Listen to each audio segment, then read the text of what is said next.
জীবনের মূল কষ্ট মায়ের প্রসব বেদনায়, সাত আসমান সাত জমিন তখন মায়েরই মাথায়। সাত আসমান সাত জমিন তখন মায়েরই মাথায়। আমার সুন্দর মুখ দেখে মায়ের, আমার সুন্দর মুখ দেখে মায়ের ব্যথা যায় দেয় হাসিয়া। ও আমার প্রাণের মা, মাগো মা, কোথায় গেলে মোরে ফালাইয়া। জনম দুঃখী ইয়াতীম আমি, চায় না কেহ ফিরিয়া। জীবনের মূল কষ্ট মায়ের প্রসব বেদনায়, সাত আসমান সাত জমিন তখন মায়েরই মাথায়। আমি যখন ছিলাম আমার মায়েরই উদরে, চলাফেরা করতেন যে মা কত কষ্ট করে। আমি যখন ছিলাম আমার মায়েরই উদরে, চলাফেরা করলেন যে মা কত কষ্ট করে। এমন মাকে কেমনে আজি, এমন মাকে কেমনে আজি যাব বলো ভুলিয়া। ও আমার প্রাণের মা, মাগো মা, কোথায় গেলে মোরে ফালাইয়া। জনম দুঃখী ইয়াতীম আমি, চায় না যে কেউ ফিরিয়া।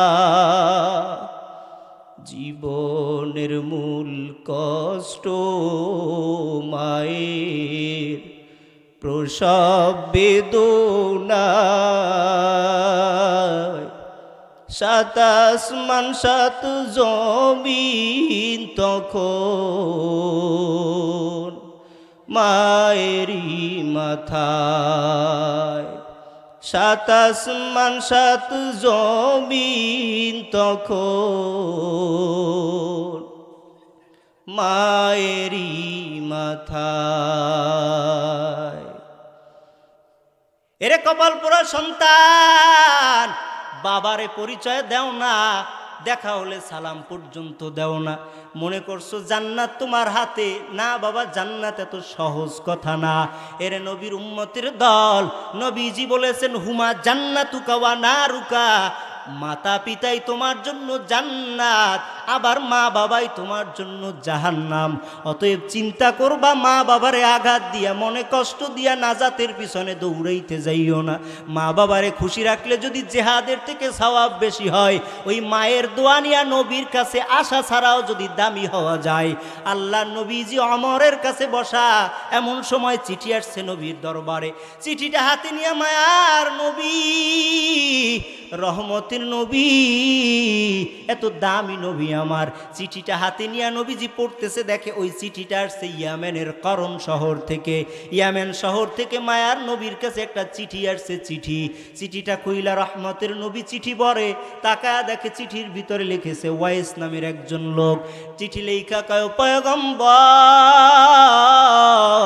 আমি শুনেছি আপনি মক্কার জমিনে আসছেন, কিন্তু আপনার সাথে দেখা করতে আসতে পারি না। আমি বড় কপাল খারাপ। কেন আসতে পারি না গো নবী? বলে আসতে পারি না এর একমাত্র কারণ আমার মা বড় অসুস্থ। এই মায়ের সেবায় আমি আছি, আমি না থাকলে মায়ের খেদমত কেউ করবে না, বিদায় আমি আসতে পারি না। ও নবী গো, একটু দোয়া করবেন। আল্লাহ নবীর কাছে অনুমতি চায়, নবী আপনি যদি অনুমতি দেন মায়ের সেবা রাইখা আমি আপনার কাছে আসবো একটু দেখা করার জন্য, আপনার সাথে আপনার মোলাকাত আমার পাওয়ার জন্য। আল্লাহ নবী ফিরতি চিঠি লেখা কয়, এরে ওয়াইসাল করনি, এই মক্কার জমিনে মদিনার জমিনে তোমার আসার দরকার নাই। কারণ কি, তোমার আম্মার সেবা করো, ওই সেবাটা তোমার জন্য জরুরি। আল্লাহ তাআলা যেহেতু জরুরি কইরা দিয়েছে, তুমি মায়ের সেবা রাইখা আমার কাছে আসার কোনো দরকার নাই। মুসলিম শরীফের হাদিসের ভিতরে ঘটনা আছে। আল্লাহ নবী চিঠি লেখা কয়, রে ওয়াইসাল করনি, বরঞ্চ তুমি তোমার মা বাবার সেবা করতে থাকো, আমার কাছে আসার তোমার প্রয়োজন নাই। আল্লাহ নবী ওমরে ডাক দিয়া কয়, রে ওমর, তোমার কাছে আমি একটা ঘটনা বইলা দিয়া গেলাম রে ওমর। আমি নবী হয়তো একদিন দুনিয়ায় থাকবো না, আমি নবী হয়তো দুনিয়ার জমিন থেকে চলে যাব, কিন্তু এমন একটা সময় আসবে, ওই সময়টা ওই ইয়ামেন শহর করন থেকে, ইয়ামেনের করন শহর থেকে এক আল্লাহর বান্দা আসবে, নাম তার ওয়াইসাল করনি। ওরে যদি তুমি ওমর পাও, ওর কাছ থেকে একটু দোয়া নিও, কারণ ওর দোয়াটা বড় পাওয়ারফুল একটা দোয়া।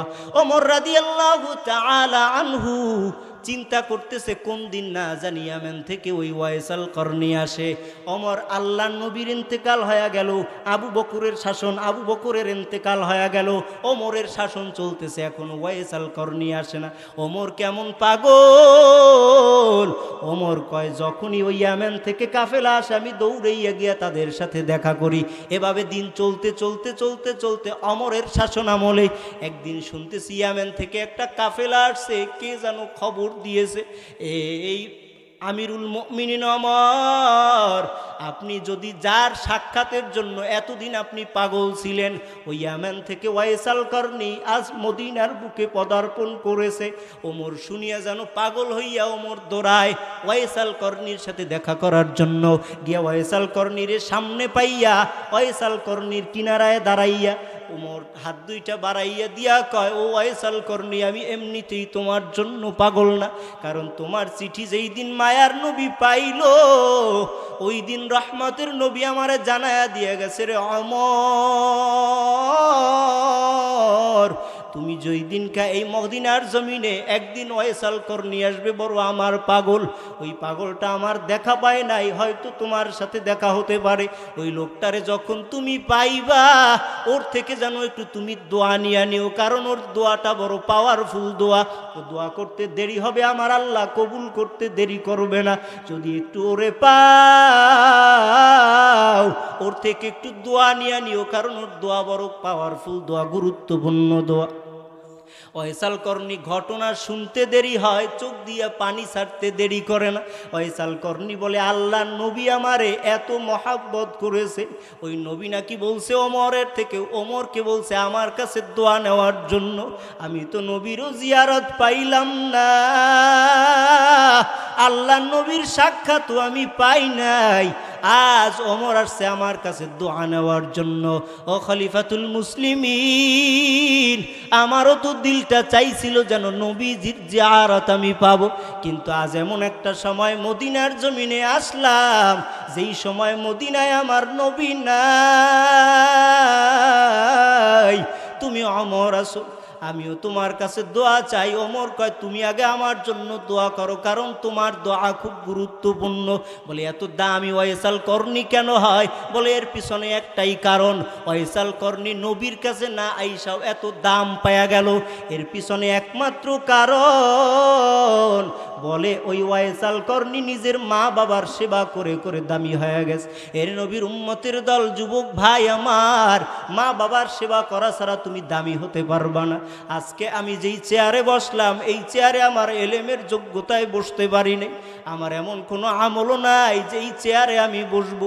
শুধু মায়ের দোয়া, বাবার দোয়া আর ওস্তাদ মুরব্বীদের দোয়া নিয়ে বসছি। এরে নবীর উম্মতের দল, আজকে তুমি লক্ষ লক্ষ লক্ষ টাকার মালিক হয়ে গেল, বাড়ির মালিক, গাড়ির মালিক, এ তোমার কোনো ক্রেডিট নাই এই জায়গায়। একমাত্র আমার মাওলার দয়া, তোমার মা বাবার দোয়া ছাড়া হতে পারো নাই। তোমার এই স্থানে পৌঁছাইতে গিয়া মা বাবা কম কষ্ট করে নাই। শীতের রাত্র তুমি লেখাপড়া করো, মা বাবা তোমার কিনারায় বসে থাকতো। কি দিয়েছো বলো মা বাবারে? কি দিলাম আমি বা মা বাবারে? এর নবীর উম্মতের দল, ওই মা বাবার দোয়া নিয়ে সামনের দিকে আগানো ছাড়া কোনো উপায় নাই। মা বাবারে কষ্ট দিয়ে মনে করছো আমি মনে হয় বড় সম্মানের সহিতেছি, বলে না না, দুনিয়ার জমিনেও বেইজ্জতি হইবা, আর পরকালের জীবন তো বেইজ্জতির আর অভাব তোমার থাকবে না। কারণ মায়ের দোয়া করলে যদি ওয়াইসাল করনির থেকে অমর দোয়া নিতে পারে, তুমিও একটু মায়ের থেকে দোয়া নিয়ে দামি হয়ে যাও, নিজের জীবনটাকে একটু সম্মানিত করে নাও। আল্লাহ বলেন ওয়াকাদা রাব্বুকা আল্লা তা'বুদু ইল্লা ইয়াহু। আল্লাহ কয়, ও দুনিয়ার মানুষ, তোমরা যারা আমার বান্দা, তোমাদেরকে আমি আল্লাহ একটা আদেশ দিলাম, নির্দেশ দিলাম, শোনো। কি নির্দেশ রে রব? রব কয় তোমরা আমি আল্লাহর ইবাদত করবা, ভিন্ন কোনো ইবাদত কারোর করা যাবে না। ইবাদত করতে হবে একজনের, জোরে বলেন তিনি কি? ইবাদত কার করতে হবে? আল্লাহ। আল্লাহ কয় ইবাদত যদি করতে হয় আমি আল্লাহর করবা, ভিন্ন কারো ইবাদত করার কোনো সুযোগ নাই। ওয়াবিল ওয়ালিদাইনি ইহসানা। আল্লাহ কয় পিতা মাতার সাথে এক নাম্বার আল্লাহ কয় আমার ইবাদত করবা, ভিন্ন কারো ইবাদত করার কোনো সুযোগ নাই। 2 নাম্বার ওয়াবিল ওয়ালিদাইনি ইহসানা, তুমি বান্দাটা তোমার মা বাবার সাথে সদ্ব্যবহার করবা, ভালো ব্যবহার করবা, সুন্দর আচরণ করবা। কি আচরণ করবা? হযরতে আসমা রাদিয়াল্লাহু তাআলা আনহা আল্লাহর নবীজির কাছে এসে জিজ্ঞেস করলেন, পয়গম্বর আপনি যে বললেন, আল্লাহ কোরআনে বলল যে মা বাবার সাথে ভালো আচরণ করতে হবে, পিতা মাতার সাথে ভালো আচরণের কথা বললেন, কিন্তু ও পয়গম্বর আমার যে মা তিনি এখনো কালেমা পড়ে নাই, এখনো মুশরিকা, আমি কি আমার মায়ের সাথেও আচরণ ভালো করব? আল্লাহর নবী কয় রে আসমা, মা তো মাই, তার কোনো তুলনা করা যায় না। সিলি উম্মা কি, তুমি তোমার মা যদি তোমার বাসায় আসে, যদিও সে মুশরিকা, এরপরেও তুমি তারে ভালো আপ্যায়নের ব্যবস্থা করবা। মা যদি মুশরিকাও হয়, এরপর আচরণ কি করতে হবে? কি করতে হবে? বলে তোমার মা যদি মুশরিকাও হয়, তুমিও তার সাথেও ভালো আচরণ করবা, তার সাথেও আচরণ খারাপ করার কোনো সুযোগ নাই। কারণ কোরআনে আমার আল্লাহ যেহেতু বলেছে মায়ের সাথে আচরণ করতে হবে ভালো, অতএব মায়ের সাথে খারাপ আচরণ করা যাবে না। তোমার মায়ের সাথে ভালো ব্যবহার তোমাকেই করতে হবে, যেহেতু সে তোমার মা, সে তোমার বাবা। মা বাবার সাথে আচরণ খারাপ করার কোনো সুযোগ নাই। পয়গম্বরের কাছে সাহাবী আয়েশা প্রশ্ন করলেন, ইয়া রাসূলুল্লাহ আপনি কি একটু আমারে বলবেন আল্লাহ তাআলার কাছে সবথেকে পছন্দের আমল কোনটা? কার কাছে? আল্লাহ তাআলার কাছে সবথেকে পছন্দের আমল কোনটা? আইয়ুল আমালি আহাব্বু ইলাল্লাহ, ও নবী আপনি কি বলবেন আল্লাহর কাছে কোন আমলটা সব থেকে পছন্দের? আল্লাহর নবী কয় আসসালাতু আলা ওয়াক্তিহা, ওয়াক্তমতো নামাজ পড়া আল্লাহর কাছে বড় পছন্দ। ওয়াক্তমতো নামাজ পড়া আল্লাহর কাছে বড় পছন্দনীয় আমল। আল্লাহর কাছে 3 আমল সব থেকে পছন্দের, এর ভিতরে 1 নাম্বার আমল হলো ওয়াক্ত হলে পরে তুমি নামাজ পড়বা, এটা আল্লাহর কাছে বড় পছন্দ। পর্দার অন্তরালের মাগো ও আম্মা জান, পুরুষের নামাজের একটা ধরন আছে, মসজিদ আছে চাইলে ওয়াক্ত মতো পড়ে, অনেক পুরুষেরাই বেটাইমে নামাজ খুব কম পড়ে। আম্মা জানদের অভ্যাসটা একটু খারাপ আছে, রাগ করিয়েন না মাগো, আপনাদের অভ্যাসের সমস্যা হচ্ছে এই কাজটা শেষ না করে জোহরের নামাজ পড়া যাবে না, ওই কাজ শেষ করতে করতে আসরে রক্ত গড়ায়া যায়, এরপরে গোসল দিয়া নামাজ পড়েন, কোনো রক্ত নাই, আসরে রক্তে জোহর, জোহরে রক্ত মাগরিব, মাগরিবে রক্ত ফজর, মানে কোনো ঠিক নাই। কাজ ধরতে গিয়া মেহমান আসছে, অতএব আমি একটু ব্যস্ত আছি, কাজ শেষ কইরা নামাজ পড়ব। বলে না না, তোমার অক্ত হলে পরে আগে নামাজ, পরে কাজ। আগে কি আপনারা এই কাজ করেননি যে কাজটা একটু শেষ করি এরপরে নামাজ পড়ব? এই গুণ যদি থাইকে থাকে আজকে থেকে ছাইরা দেন, কারণ আল্লাহর কাছে এটা পছন্দের, আল্লাহ তাআলার কাছে পছন্দের হচ্ছে। বলে অক্ত হওয়ার পরেই সাথে সাথে নামাজ পড়বে, এটা আল্লাহর কাছে বড় পছন্দ। ও নবী গো, এরপরে আল্লাহর কাছে পছন্দের আমল কি? আল্লাহর নবী ডাক দিয়া কয় বিররুল ওয়ালিদাইন, তুমি তোমার পিতা মাতার খেদমত করবা, এটা আল্লাহর কাছে বড় প্রিয়। মাতা পিতার খেদমত করবা আল্লাহর কাছে 1 আমল প্রিয়, অক্তমতো নামাজ পড়া। 2 নম্বরে বলে তুমি তোমার মা বাবার সেবা করবা, এটা আল্লাহর কাছে এই নামাজের পরেই প্রিয়। সুবহানাল্লাহ বলে, বুঝেন নাই কথা? আল্লাহ তাআলার কাছে প্রিয় আমলের ভিতরে একটা আমল নিজের মা বাবার সাথে ভালো ব্যবহার করা। মা বাবা যদি বাইচা থাকে তাদের সাথে সৎ ব্যবহার করা। সৎ ব্যবহার করা আল্লাহর কাছে 3 আমল প্রিয়, এর ভিতরে দ্বিতীয় প্রিয় আমল হচ্ছে মা বাবার সাথে আচরণ ভালো করা। তোমার কোনো আচরণের কারণে সাবধান ও সন্তান, তোমার মা বাবা যেন কখনো কষ্ট না পায়, তোমার কথার দ্বারা যেন মা বাবা কষ্ট না পায়, তোমার আচরণের দ্বারা যেন তোমার মা বাবা মনের ভিতরে কষ্ট না পায়। কথা আমার না আল্লাহ।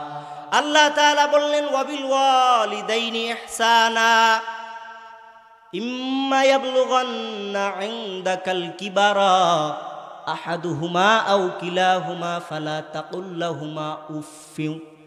আল্লাহ কয় তোমার মা বাবাকে যখন তুমি বৃদ্ধ বয়সে পাইবা, তখন একজন রে পাও অথবা 2 জন রে পাও অথবা উভয়েরই যদি তুমি বৃদ্ধ অবস্থায় পাও, সাবধান সাবধান, তোমার মা বাবা তোমার আচরণের কারণে অথবা তুমি তোমার মা বাবার আচরণের কারণে যেন কখনো উফ শব্দটুকু বলবা না।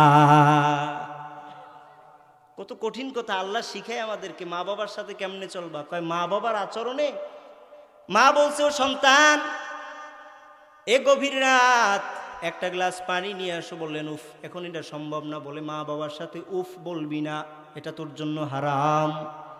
মা বাবার সামনে দাঁড়াইয়া যেন জবান দিয়া উফ শব্দটা বের না হয়, এটা হারাম। এটা কি আমি বলি না, আল্লাহ বলে। এ যুবক বাবা আমার, ও যুবক বন্ধু আমার, আল্লাহ যেহেতু বলেছে মা বাবা যেন তোমার আচরণের কারণে কখনো উফ শব্দটুকু না বলে, যদি বলে রে সন্তান, মা বাবার দোয়া আল্লাহর দরবারে পৌঁছাইতে কোনো পর্দা থাকে না। মা বাবা যেটা দোয়া করবে আমার আল্লাহ দোয়া ফিরায় না। কেমন সন্তান? বয়ান বিশ্বকোষের 6ষ্ঠ খণ্ডের ভিতরে একটা ঘটনা আছে। বলে সব সন্তান শিক্ষিত হইলে আদব বলা হয় না, আবার সব সন্তান অশিক্ষিত হলেও পরে বেয়াদব হয়। আদব ভিন্ন জিনিস, বলে আদব নিয়ে আগাও। একটা সন্তানের ঘটনা তুলে ধরেছেন, লিখেছে সন্তানটা বাবাও যুবক বয়সে চাকরি করেছে, বড় ভালো চাকরিজীবী ছিলেন, শিক্ষিত ছিল, শিক্ষিত বাবা। সন্তানটাও শিক্ষিত ছিল আর চাকরি করে দূর দেশে থাকে। সন্তানের বয়স আজ 25 বছর হয়েছে। কত বছর? 25 বছর পর সন্তান নিজের বাড়ির দিকে আসছে, আইসা দেখে আব্বাজান বড় বৃদ্ধ মানুষ, আম্মাও শরীরটা বড় দুর্বল, বড় বৃদ্ধা মানুষ। সন্তান বাড়িতে থাকতেছে, এমন একটা দিন ঘটনাক্রমে বাড়ির সামনে বারান্দার ভিতরে বাবা একটা সোফার উপরে বসা, সন্তানটাও পার্শ্বে বসা। বাবা তাকাইয়া দেখে গাছের ডালের উপরে একটা কাক দেখা যায়, কাক। সন্তানকে বাবা জিজ্ঞেস করে, ও আব্বাজান, ওই গাছের ডালে ওটা কি দেখা যায়? সন্তান বলে, বাবা ওটা কাক দেখা যায়, কাক। বাবা আবারও জিজ্ঞেস করে, ও আব্বাজান বলো না গাছের ডালে ওটা কি দেখা যায়? সন্তান দ্বিতীয়বারই কয়, আব্বা একটু আগেই না বললাম ওটা গাছের ডালে কাক দেখা যায়, কাক। কিছুক্ষণ পর বাবা আবার জিজ্ঞেস করে, ও সন্তান গাছের ডালে ওটা কি দেখা যায়?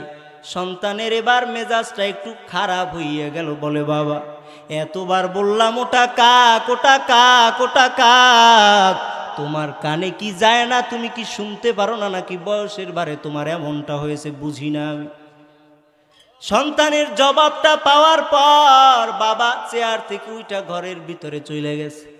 ঘরের ভিতরের পুরানো ডয়ারটা খুলিয়া ডয়ারের ভিতর থেকে পুরানো একটা ডায়েরি নিয়ে আসছে। আইসা সন্তানের সামনে দিয়া কয়, সন্তান পৃষ্ঠাগুলা অমুক তারিখের, পৃষ্ঠাটা একটু উল্টো। সন্তান একটা একটা কইরা পৃষ্ঠা উল্টায়া যখন বাবার সামনে, বাবা কয়, রে সন্তান এই পৃষ্ঠাটা একটু শুরু থেকে পড়া শুরু করো। সন্তানটা এবার ডায়েরিটা খুলিয়া তাকায় দেখে ডায়েরির কর্নারে আজ থেকে 25 বছর আগের তারিখ। সন্তান ডায়েরিটা খুলিয়া দেখে বাবা লিখেছে, ওরে সন্তান আজ আমার সন্তানের বয়স মাত্র 2 বছর। কিছু কিছু কথা আমার সন্তান বলতে পারে। আজকের বিকেল বেলা আমি আমার ছেলেটারে নিয়ে বাড়ির বারান্দার ভিতরে বসেছি, আর আমার বাড়ির সামনের গাছের ভিতরে ডালে একটা কাক বসে আছে। আমার সন্তান আমারে জিজ্ঞেস করে, বাবা ওটা কি? আমি উত্তর দিই, বাবা ওটা কাক। আমি আবার জিজ্ঞেস করলাম, বাবা ওটা কি? আমার সন্তান আবারও জবাব দিয়ে বলে, বাবা ওটা কাক। আমার সন্তান আবার জিজ্ঞেস করলো, ওটা কি? আমি বাবা আবারও জবাব দিলাম, বাবা ওটা কাক দেখা যায়। বলে আমার সন্তান একবার, দুইবার, তিনবার, 5 বার, 10 বার না, আমার ওই ছোট্ট সন্তান আমার কাছে 1, 2, 5, 10, 20 করে 25 বার জিজ্ঞেস করেছে, বাবা ওটা কি?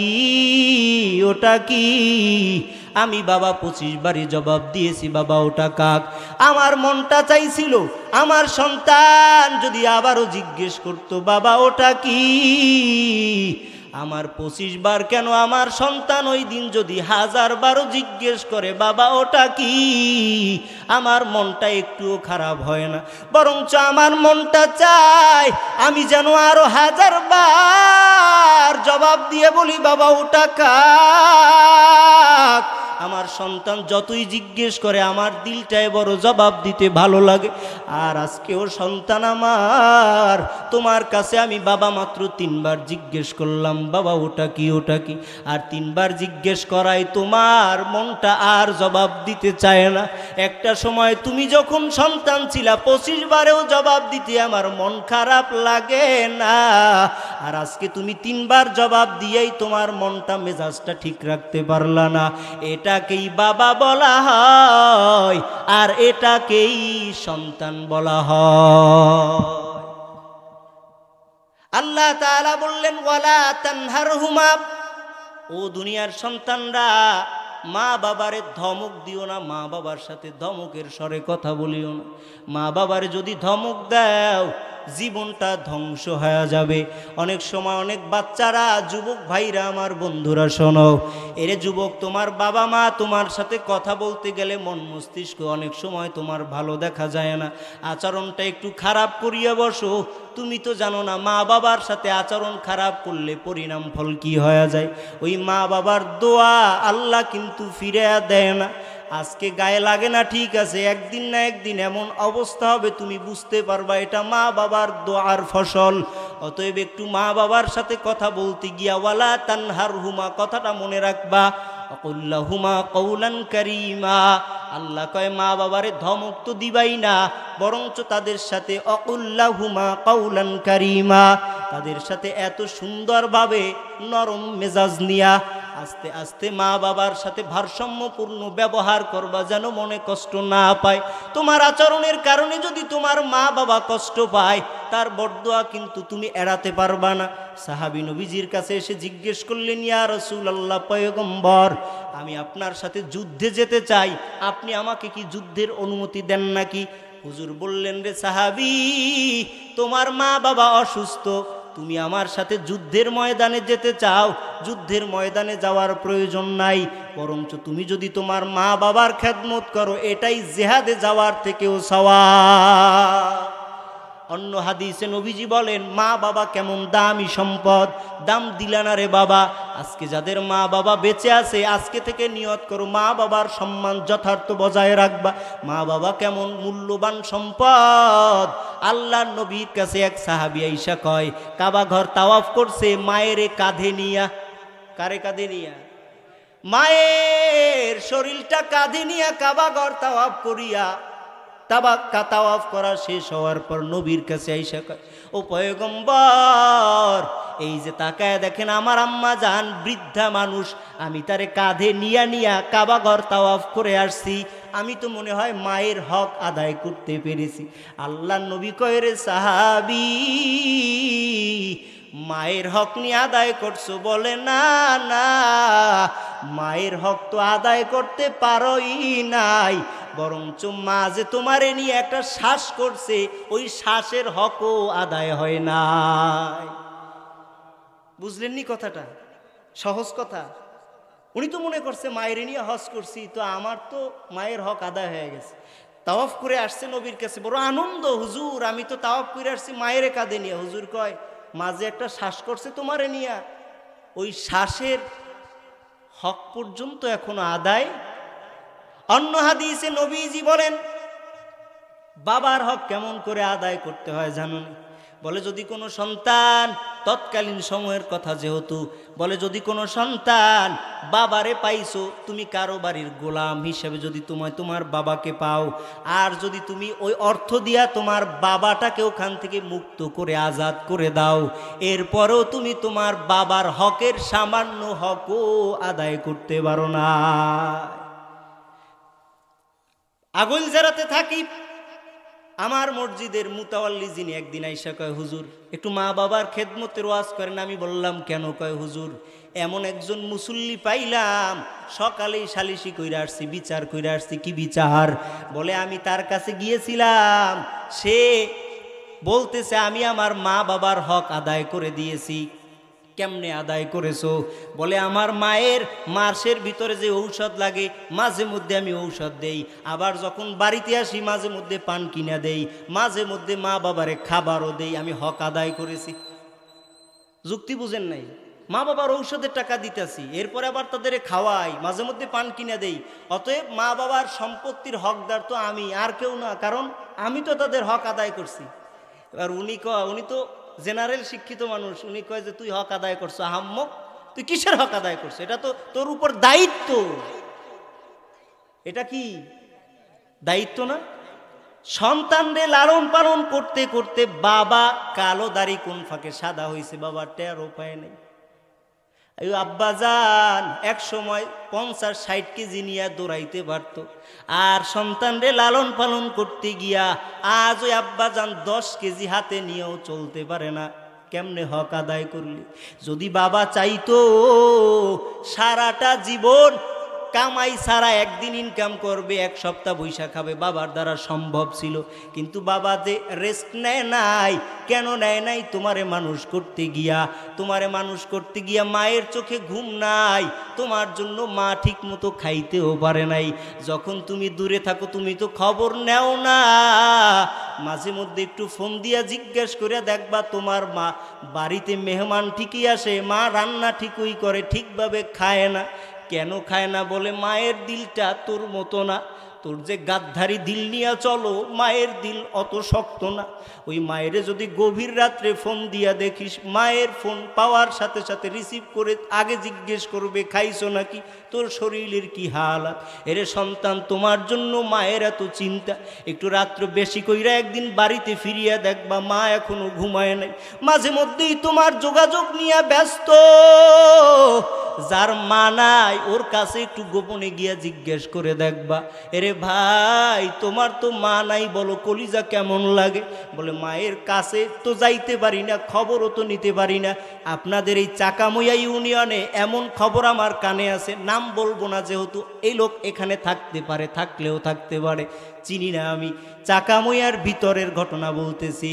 এক বৃদ্ধ বাবা, আমার স্থানের নামও বলা যাবে না যেহেতু এই স্থানের ঘটনা, বৃদ্ধ বাবা আমার কাছে গিয়েছে।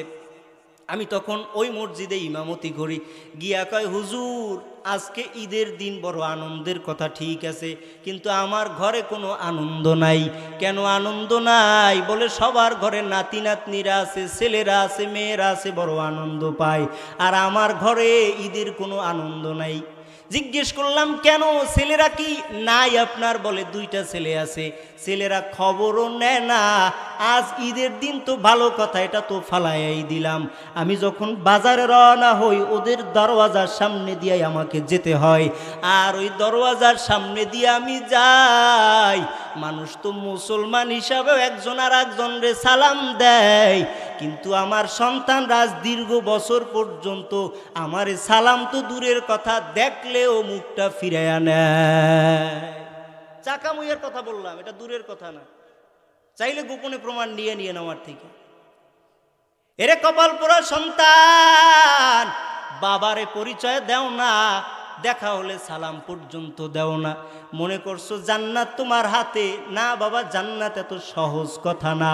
এরে নবীর উম্মতের দল, নবীজি বলেছেন হুমা জান্নাতুকা ওয়া নারুকা, মাতা পিতাই তোমার জন্য জান্নাত, আবার মা বাবাই তোমার জন্য জাহান্নাম।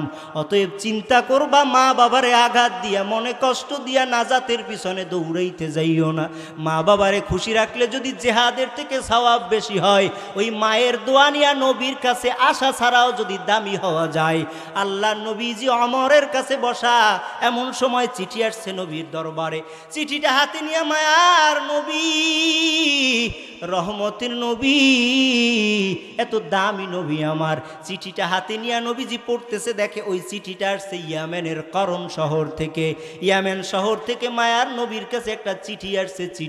চিঠিটা কইলা রহমতের নবী চিঠি পড়ে, তাকায় দেখে চিঠির ভিতরে লিখেছে ওয়াইস নামের একজন লোক। চিঠি লেখা কয়, পয়গম্বর, আমি শুনেছি আপনি মক্কার জমিনে আসছেন, কিন্তু আপনার সাথে দেখা করতে আসতে পারি না, আমি বড় কপাল খারাপ। কেন আসতে পারি না গো নবী? বলে আসতে পারি না এর একমাত্র কারণ আমার মা বড় অসুস্থ, এই মায়ের সেবায় আমি আছি, আমি না থাকলে মায়ের খেদমত কেউ করবে না, বিদায় আমি আসতে পারি না। ও নবী গো, একটু দোয়া করবেন।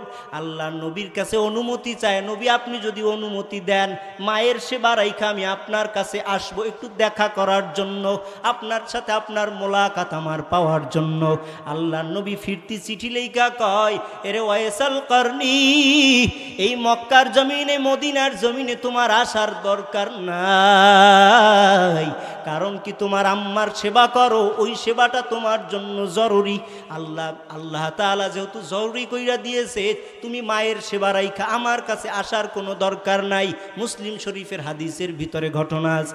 আল্লাহ নবী চিঠি লেখা কয়, রে ওয়াইসাল করনি, বরঞ্চ তুমি তোমার মা বাবার সেবা করতে থাকো, আমার কাছে আসার তোমার প্রয়োজন নাই। আল্লাহ নবী ওমর রে ডাক দিয়া কয়, রে ওমর,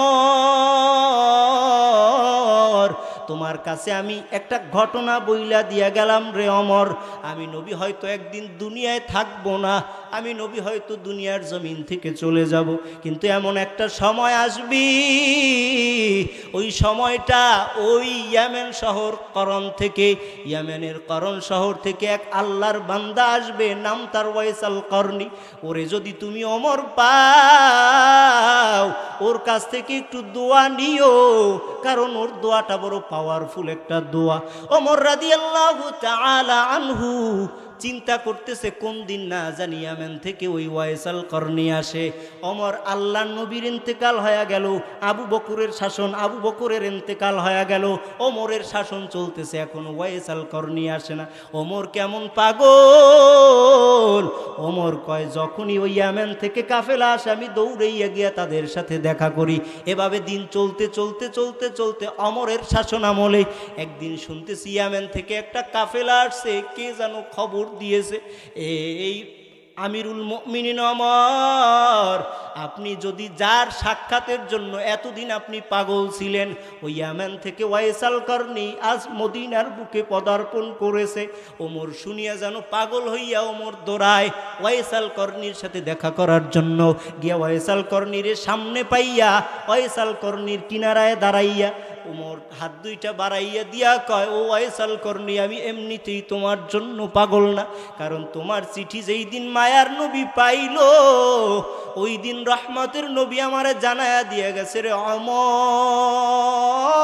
ওমর, তুমি যেই দিনকা এই মদিনার জমিনে একদিন ওয়াইসাল করনি আসবে, বড় আমার পাগল, ওই পাগলটা আমার দেখা পায় নাই, হয়তো তোমার সাথে দেখা হতে পারে, ওই লোকটারে যখন তুমি পাইবা ওর থেকে যেন একটু তুমি দোয়া নিয়ে নিও, কারণ ওর দোয়াটা বড় পাওয়ারফুল দোয়া, ও দোয়া করতে দেরি হবে, আমার আল্লাহ কবুল করতে দেরি করবে না, যদি একটু ওরে পাও ওর থেকে একটু দোয়া নিয়ে নিও, কারণ ওর দোয়া বড় পাওয়ারফুল দোয়া, গুরুত্বপূর্ণ দোয়া। ওয়াইসাল করনি ঘটনা শুনতে দেরি হয়, চোখ দিয়ে পানি ছাড়তে দেরি করে না। ওয়াইসাল করনি বলে, আল্লাহ নবী আমারে এত মহাব্বত করেছে, ওই নবী নাকি বলছে ওমরের থেকে, ওমরকে বলছে আমার কাছে দোয়া নেওয়ার জন্য, আমি তো নবীরও জিয়ারত পাইলাম না, আল্লাহ নবীর সাক্ষাৎও আমি পাই নাই, আজ ওমর আসছে আমার কাছে দোয়া নেওয়ার জন্য। ও খলিফাতুল মুসলিমিন, আমারও তো দিলটা চাইছিল যেন নবীজির জিয়ারত আমি পাবো, কিন্তু আজ এমন একটা সময় মদিনার জমিনে আসলাম, যেই সময় মদিনায় আমার নবী নাই, তুমি ওমর আসো, আমিও তোমার কাছে দোয়া চাই। ওমর কয়, তুমি আগে আমার জন্য দোয়া করো, কারণ তোমার দোয়া খুব গুরুত্বপূর্ণ।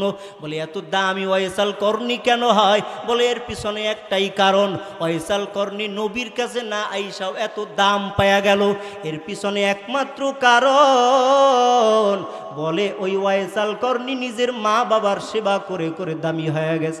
এর নবীর উম্মতের দল, যুবক ভাই আমার, মা বাবার সেবা করা ছাড়া তুমি দামি হতে পারবা না। আজকে আমি যেই চেয়ারে বসলাম, এই চেয়ারে আমার এলেমের যোগ্যতায় বসতে পারি নাই, আমার এমন কোনো আমলও নাই যে এই চেয়ারে আমি বসবো, শুধু মায়ের দোয়া, বাবার দোয়া আর ওস্তাদ মুরব্বীদের দোয়া নিয়ে বসছি। এর নবীর উম্মতের দল, আজকে তুমি লক্ষ লক্ষ লক্ষ টাকার মালিক হয়ে গেল, বাড়ির মালিক, গাড়ির মালিক, এ তোমার কোনো ক্রেডিট নাই এই জায়গায়, একমাত্র আমার মাওলার দয়া, তোমার মা বাবার দোয়া ছাড়া হতে পারো নাই। তোমার এই স্থানে পৌঁছাইতে গিয়া মা বাবা কম কষ্ট করে নাই। শীতের রাত্র তুমি লেখাপড়া করো, মা বাবা তোমার কিনারায় বসে থাকতো, কি দিয়েছো বলো মা বাবারে? কি দিলাম আমি বা মা বাবারে?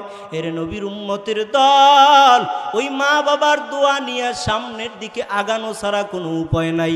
মা বাবারে কষ্ট দিয়ে মনে করছো আমি মনে হয় বড় সম্মানের সহিতেছি, বলে না না, দুনিয়ার জমিনেও বেইজ্জতি হইবা, আর পরকালের জীবন তো বেইজ্জতির আর অভাব তোমার থাকবে না।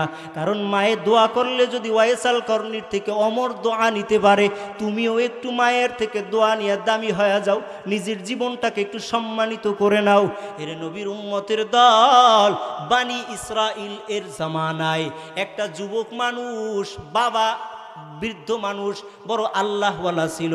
বাবা ডাক দিয়া কয়, ও সন্তান, একটা সময় আসবে আমি হয়তো দুনিয়ার জমিনে থাকবো না রে সন্তান, তবে আমি তোমার কাছে ওসিয়ত করে যাই।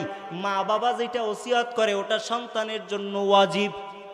সন্তানের জন্য কি? মা বাবা ওসিয়ত করে না? বলে মা বাবা যদি ওসিয়ত করে ওটা সন্তানের জন্য কিন্তু ওয়াজিব হয়ে যায় রে বাবা। বৃদ্ধ বাবা ডাক দিয়া কয়, সন্তান, তোমারে আমি ওসিয়ত করে রাইখা গেলাম, তুমি যদি আমি মরে যাওয়ার পর, আমি বাবাটা আল্লাহওয়ালা ঠিক আছে, কিন্তু আমি মুসিবতে পড়েছি, মুসিবতে পড়ার কারণে অর্থ করি ঋণী হয়ে গেছি, আমি যদি মরিয়া যাই আমার এই অর্থ করি বিক্রি করে হলেও ঋণ পরিশোধ কইরা যাবা, কারণ আমি দুনিয়ায় বেইজ্জতি হতে চাই না, আখিরাতেও বেইজ্জতি হতে চাই না। তোমার কাছে তুমি আমার সন্তান হিসাবে আমি তোমারে এটা ওসিয়ত করে গেলাম। সন্তানটা দীর্ঘদিন পরে যখন বাবা মরে গেল, ঋণের বোঝা তো শেষ করে বাবা যেতে পারে নাই। এই কিছুদিন আগের ঘটনা, এক সন্তান জানাজায় বৈশা নাকি বলল যে আমি আমার মা বাবা যদি মইরা যায়, এক পয়সাও যদি, এক পয়সা কেন, কানা করিও যদি ঋণ থাকে আমি আদায় করতে পারতাম না। জানিয়ে গেছে, ওরটাও শেষ করে গেছে, আমরা ঋণ পরিশোধ করা এটা আমাদের দ্বারা সম্ভব না। আপনি চিন্তা করেন, মা বাবার ঋণ নিয়ে কবরে যাবে আর তুমি ওই টাকা পয়সা দিয়ে খুব শান্তিতে থাকবা, অত 2 দিন, কতদিন? কথা আমার বুঝেন না মনে হয়, বুঝেন আমার? একটু জিকির করেন, জমিয়ে গেছেন আপনারা শীতে। লা ইলাহা লা ইলাহা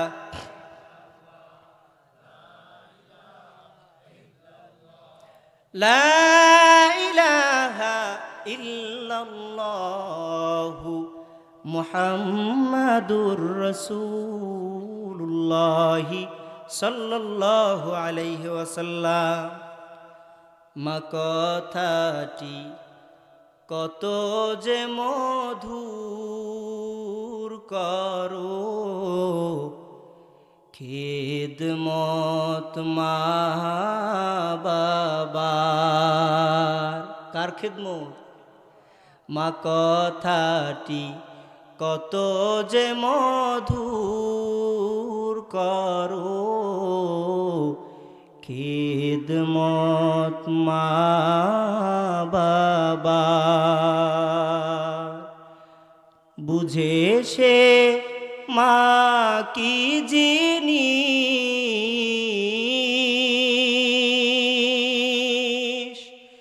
বুঝে সে মা কি জিনিস,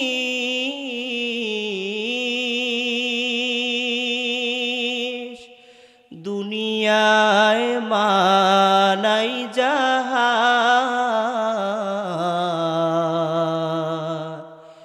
খেদমত মা বাবার করো, খেদমত মা বাবার। নবীজি এসে দুনিয়ায়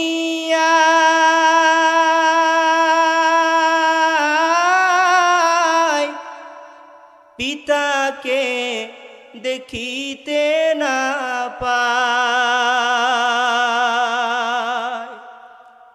নবীজি এসে দুনিয়ায়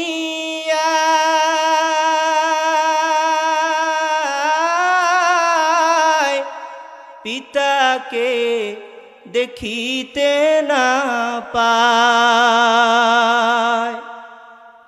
6 বছর কালে হারায় নবীজি মা তাহার,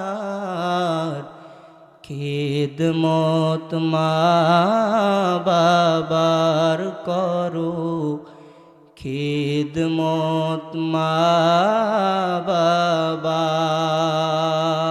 আল্লাহু আকবার। বানি ইসরাইলের মনে আছে না? বৃদ্ধ মানুষ মইরা যাওয়ার পর সন্তান এবার কয়, বাবা যেহেতু ওসিয়ত করে গেছে, ও সন্তান, আমি যদি মইরা যাই, সন্তান সম্পদ বিক্রি করে হলেও আমার ওসিয়তটা পালন করিস, ঋণ নিয়ে যেন কবরে না যাই আমি। কিছুদিন পরে যখন ওই বাবা মরে গেল, সন্তান এবার অর্থ করে বিক্রি করে ঋণ দিতেছে। একটা সময় এমন অবস্থা হয়ে গেল, নিজের যে থাকার ঘরটা বাড়িটা বিক্রি করেও হলেও ঋণ দেয়া লাগে। এবার ঘরে গিয়ে বিবিরে জিজ্ঞেস করে, বিবি আমার বাবা এত ঋণ ওই কইরা গেছে, যেটা সম্পদ বিক্রি করলাম ঋণ শেষ হলো না। এবার আমার যে বসত ভিটা এইটাও বিক্রি করা ছাড়া ঋণ আদায় করা সম্ভব হবে না, বলো এবার আমি কেমন করি? এবার ওই বিবি আল্লাহওয়ালা নেককারিনী নারী ডাক দিয়া কয়, স্বামী আমার, আপনার বাবার ঋণ থাকবে আর আমরা আপনার বাবার বাড়িতে থাকবো, এটা হতে পারে না। যদি হয় বাড়ি বিক্রি করলে যদি ঋণ আদায় করা যায়, তাহলে বাড়ি বিক্রি হলেও ঋণ আদায় করে দেন, বাবার কবরে যেন আযাব না যায়। এবার সন্তান কয়, বাড়ি বিক্রি করে আমি আমার বাবার ঋণটাও আদায় করে দিলাম। ঋণ আদায় করতে করতে এখন বাড়িও শেষ হয়ে গেল, থাকার ঘরও নাই, বাড়িও নাই, বাইরেরও কোনো জমি নাই। এবার আমরা যখন পথে দাঁড়ানোরও কোনো সুযোগ নাই, আমার দুইটা ছেলে সন্তান মাত্র, বউ একজন আমি একজন, এলাকার ভিতরেও লজ্জায় থাকতে পারি না। মানুষ তো বলবে, লোকের মুখের ভাষা তো ভালো না। লোকের মুখের ভাষা কি? অথচ নবীজি বলেন, মান কানা ইউমিনু বিল্লাহ ওয়াল ইয়াউমিল আখির ফালইয়াকুল খায়রান আও লিয়াসমুত। নবীজি বুখারীর হাদিসের ভিতরে বলেন, এরে আমার উম্মতের দল, যদি পারো ভালো কথা কও, যদি ভালো কথা বলতে না পারো চুপ থাকো। কি করো? ভালো কথা যদি না বলতে পারো চুপ থাকো। গালি গালাজ করবি না, মুখ দিয়ে মানুষকে কষ্ট দেওয়া যাবে না, মুমিন হতে পারবা না। মুখটারে চালাইতে গিয়াও নবী কয়, যদি আল্লাহর উপর বিশ্বাস থাকে, আখেরাতের উপর তোমার বিশ্বাস থাকে, তাহলে সাবধান সাবধান। মুখটারে চালাইতে গিয়া যখন যদি তুমি দেখো ভালো কথা বলতে পারবা, বলো, অসুবিধা নাই। আর যদি ভালো কথা বলতে না পারো, আউলি ইয়াসমুত, তুমি চুপ করে থাকো, কথা বলারই দরকার নাই। কারণ আল্লাহ নবী বুখারীর অপর হাদিসের ভিতরে বলেন, মাইয়ামাল্লি মা বাইনা লাহিয়াইহি ওয়া মা বাইনা রিজলাইহি আযমাল্লাহুল জান্নাহ। এরে নবীর উম্মতের দল, নবীজি অন্য বুখারীর আরেকটা হাদিসে নবীজি বলেন, যদি কোনো বান্দা তুমি তোমার দুইটা জিনিসের জিম্মাদার নিতে পারো, আমি নবীজি বলে দিলাম, আমি নবীও তোমার জান্নাতের জিম্মাদার নিয়ে নিলাম। কয় জিনিস? এক নাম্বার, তুমি যদি তোমার জবানের জিম্মাদার নিতে পারো, আমি নবী তোমার জান্নাতের জিম্মাদার নিব। দুই নাম্বার, তুমি যদি তোমার লজ্জাস্থানের জিম্মাদারি নিতে পারো, আমি নবী তোমার জান্নাতের জিম্মাদার নিব। এর নবীর উম্মতের দল সাহাবী আবু দারদা রাদিয়াল্লাহু তাআলা আনহু বলেন, নবীজির কাছে গিয়া প্রশ্ন করলাম, পয়গম্বর আপনি বলেন না আমি কোন কাজ করলে পরে নাজাতি পাইয়া যাব? আল্লাহ নবী নিজের জিহ্বা মোবারক নিজের হাত দিয়া ধইরা কয়, রে ও আবু দারদা, তোমারে আমি বলে দিয়া গেলাম, যদি তুমি পারো তোমার জবানটারে যদি ঠিক রাখতে পারো, তাহলেই তুমি জান্নাতে যাইতে পারবা। জবানের এত দাম। এই জবান দুনিয়ার জমিন আপনি দেখেন, কাটলে মানুষের ওই ঘা ঘুইসা যাবে আজ অথবা কাল, কিন্তু জবান দিয়ে যে মানুষের কষ্ট দিচ্ছেন, ওই ঘা কিন্তু কোনোদিন মুছবে। কথা বোঝা গেছে? কথা মনে হয় বুঝেন নাই। বুঝতে পারছেন আপনারা? জবানের কথার দ্বারা নবীজি বললেন, যদি তুমি নাজাত চাও জবানটারে ঠিক করো। অন্য হাদিসে নবী বলেন, যদি তুমি নাজাত চাও জিহ্বা ঠিক রাখো, কারণ এই জিহ্বাই তোমার জান্নাত। আবার যদি তুমি জাহান্নাম চাও, জিহ্বাটারে যেমনি খুশি চালাও, এই জিহ্বাই তোমার জাহান্নাম। জিহ্বায় জাহান্নাম কেমনে? বলে, পাশ দিয়া যদি একটা মানুষ যায়, ওর একটু হাত কাটা, হয়তো পায়ের রক একটা কাটা, সোজাভাবে হাঁটতে পারে না। ওই মানুষটা যখন আকাইয়া বাকাইয়া হাঁটে, তুমি পাশ দিয়ে একজনরে খোঁচা দিয়া কও, দেখ তাকায়া দেখ, সোজা বাজায় হাঁটতেও পারে না। গিবত হয়েছে। কি হয়েছে? আল্লাহ নবীজি ঘরের ভিতরে বসা, আম্মা জান আয়েশা ঘরের ভিতরে বসা, একটা মহিলা আসছে। কি আসছে? হুজুর ঘরের ভিতরে বসা মহিলা একটা আসছে, আইসা কয়, হুজুরের সামনে কথা কিছু বইলা যা জানার ছিল জানার পরে মহিলা চলে যায়। মহিলা ঘর থেকে বের হওয়ার সাথে সাথে আম্মা জান আয়েশা রাদিয়াল্লাহু তাআলা আনহা কয়, নবী গো, এই মহিলাটা যদি খাটো না হইতো বড় চমৎকার মেয়ে হইতো। আল্লাহ নবী কয়, ও আয়েশা, এমন কথা কেন বললা? তুমি কি জানো কত খারাপ একটা কথা তুমি বললা? এটা তো গীবত হইল। ও নবী, আমি তো সত্য বলছি। নবী কয়, সত্য বলছো তাই তো গীবত, যদি মিথ্যা বলতা এটা গীবতের থেকেও মারাত্মক তুহমত দেওয়া হতো। সত্য বলছো তো তাই তো গীবত। অনেকে কয় আমি আবার সত্য কথা ছাড়া বলি না, মানুষের পেছনে পেছনে দোষ কয়, যা দেখছি তা বলছি, স্ট্রেট ফরওয়ার্ড। স্ট্রেট ফরওয়ার্ড আপনি দিয়ে তো জাহান্নামে যাইতেছেন। আপনার স্ট্রেট ফরওয়ার্ড কে বলতে বলছে আপনারে? আপনার জবান খুব ভালো আছে, আপনি অন্যের দোষ মানুষের সামনে বললেন, কে বলতে বলছে আপনারে? গীবত করলে কি হয় জানেন? ওয়াইলুল্লি কুল্লি হুমাজাতিল লুমাজা। আল্লাহ কোরআনে কয়, যেই ব্যক্তির সামনে পেছনে যেইভাবে হোক গীবত যদি করো তুমি বান্দা জাহান্নামে যাবা। আমার কথা না আল্লাহর? সন্দেহ আছে এরপরও?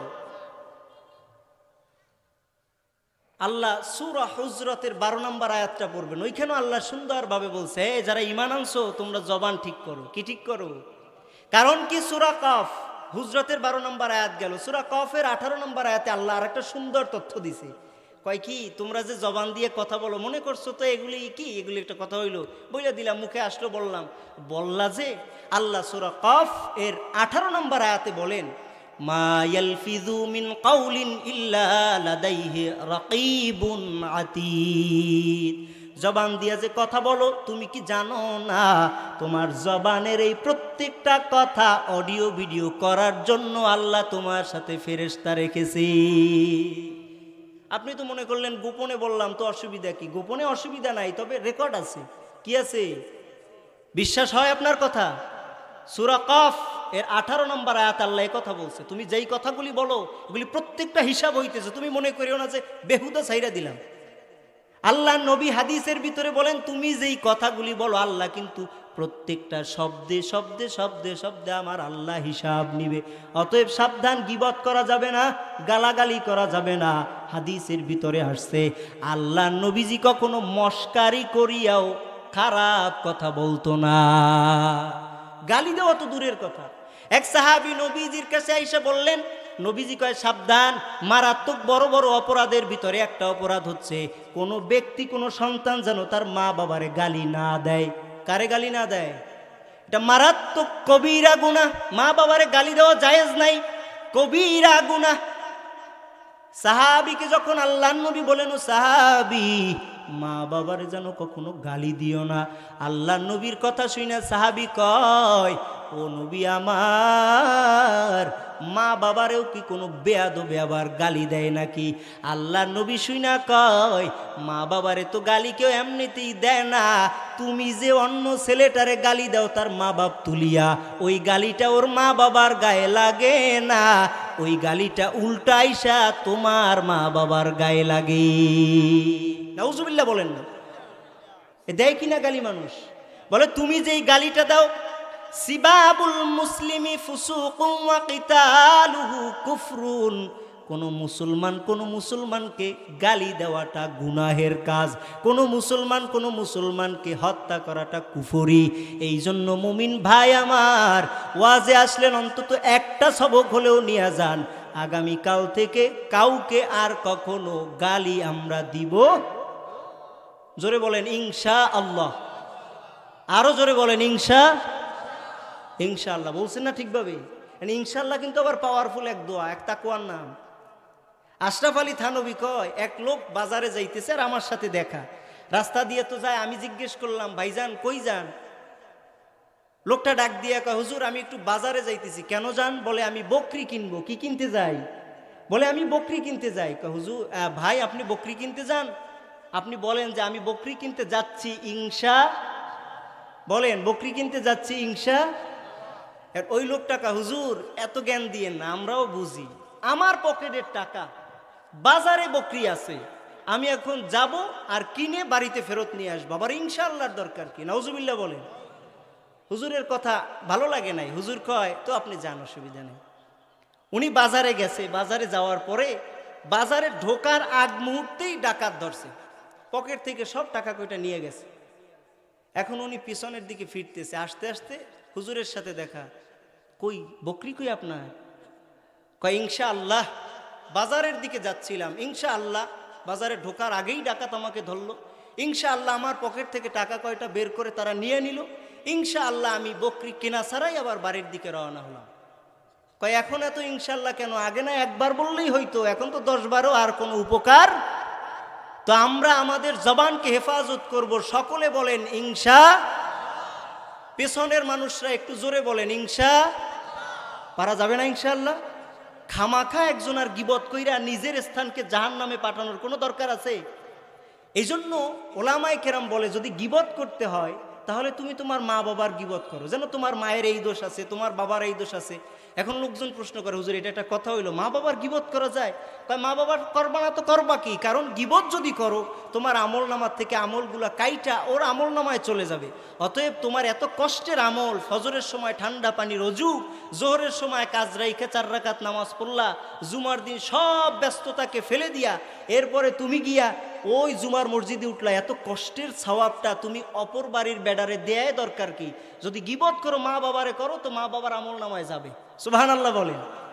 এজন্য আর অপরের গিবত করে নিজের আমল নামার থেকে আমলকে মাইনাস করার কোনো দরকার অতিরিক্ত সত্য কথা বলার দরকার নাই। এটা হলো অতিরিক্ত সত্য কথা, অন্যের দোষ বলাটা এটা অতিরিক্ত সত্য, এত বলার দরকার পারা যাবে না ইনশাআল্লাহ।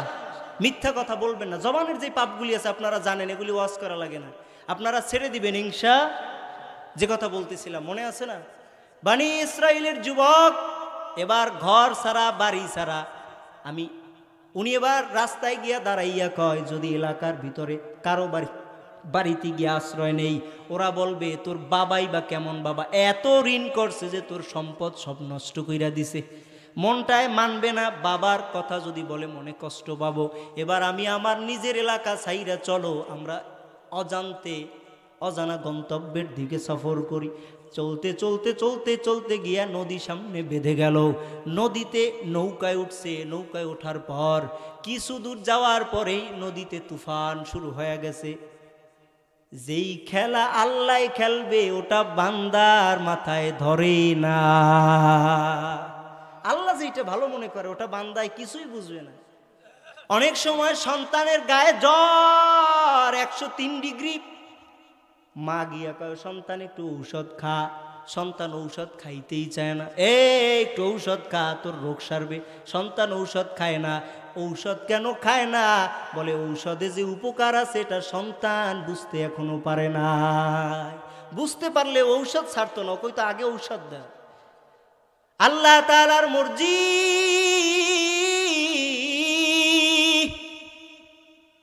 তুফান শুরু হয়ে যাওয়ার পর এবার নৌকাটা ভেঙ্গে গেল, মেসমার হয়ে গেল। তুফানে কে কোন দিকে গিয়ে উঠছে কোনো খবর নাই। ওই বাবা মরা সন্তানটা, ইয়াতিম সন্তানটা গিয়ে একটা জঙ্গলে উঠছে। জঙ্গলের ভিতরে উঠার পর হঠাৎ তার কানের ভিতরে গাইবি আওয়াজ চলে আসছে, এরে সন্তান দুঃখ করিস না, ছেলে হারাইছো, বিবি হারাইছো, বাবা হারাইছো, আজ বড় অসহায়, কিন্তু তোর কাছে একটা পুঁজি আছে, তুই তোর বাবারে ঠকাও নাই। অতএব পুঁজি নিয়ে সামনে আগাও, অমুক স্থানে গিয়া একটু পাতাগুলারে সরায়া দেখ, ওই পাতার নিচে তোর জন্য আল্লাহ অর্থের ব্যবস্থা করেছি। বহু টাকা আছে, যেই টাকা বাবার ঋণ পরিশোধ করছে এর থেকে বেশি আছে, সারা জীবন বৈশা খাইতে পারবা, অর্থ শেষ হবে না। যুবকটা গিয়া দেখে অর্থ আসলেই তো এখানে অর্থের অভাব নাই। এবার চিন্তা করে অর্থ তো পাইলাম, কিন্তু ছেলের চিন্তা, বউয়ের চিন্তা মাথার থেকে যায় না। আল্লাহ তাআলার মর্জি। যুবক এবার চিন্তা করে জঙ্গলে থাকার ব্যবস্থা করি, এই জায়গায় আমার বসত বাড়ি, যেহেতু কেউ আমাকে চেনে না, দীর্ঘদিন বসত করতেছে, এলাকার লোকজন তার কাছে আসে, মানুষরে টাকা দেয়, আসলেই মানুষের দান করে। কি করে? আসলেই দান করে, আমার আছে তো কে খাবে, মানুষরে দেয়। এলাকার সবার কাছে দানবীর হিসাবে পরিচিত পাইয়া গেল, সবাই তার কাছে যায়, অর্থ পায়। এমন একটা দিন ওনার কাছে একটা যুবক ছেলে আসছে, উনি চিনে নাই ওনার বড় সন্তান। আইসা কয়, আপনার কাছে অর্থের অভাব নাই, আমার যদি একটু পারেন আপনার কাজের গোলাম হিসেবে রাখেন, আমারও থাকার কোনো জায়গা নাই। বলে থাকো, ওই মেহমানখানায় থাকবা, কোনো অসুবিধা নাই, কাজ করো, খাইবা, কাজের বিনিময়ে খাবার। দীর্ঘদিন পরে দ্বিতীয় সন্তানটাও আসছে, ওরা ওই জঙ্গলের উপরেই উঠছিল নৌকা ভেঙে হয়তো, আসিয়া কয় আমারও কাজ দেন। বলে তুমিও গোলামি করো, থাকো, কিন্তু দীর্ঘ বছর তো ভাইরাও বাবারে চিনে না, ভাইরাও ভাইরেও চেনে না। এরকম সময় যাইতে যাইতে ওই ওনার বিবি আল্লাহওয়ালা নেককারিনী নারী, উনিও গিয়া ঢেউয়ের স্রোতে এক আল্লাহওয়ালার বাড়িতে উঠছে, কিন্তু আল্লাহওয়ালার অর্থ নাই, বড় গরিব। যার বাড়িতে গিয়ে উঠছে সেও গরিব। এবার কয়, তোমারে দীর্ঘদিন আমি খাওয়াইলাম, লালন পালন করলাম, কিন্তু এখন এমন একটা সময় তোমারে রাখার মতো সুযোগ আমার নাই, অতএব চলো দেখি দানবীরের কাছে যাই, সে হয়তো তোমার জন্য কোনো ব্যবস্থা করতে পারে। নৌকায় চড়ে চড়ে চড়ে চড়ে দানবীরের ঘাটে আইসা পৌঁছানোর পর এবার দানবীরের কাছে গিয়া কয়, আমি নৌকায় এক অসহায় নারীকে রেখে আসছি, আপনি যদি পারেন এর জন্য একটু অর্থ দিবেন না।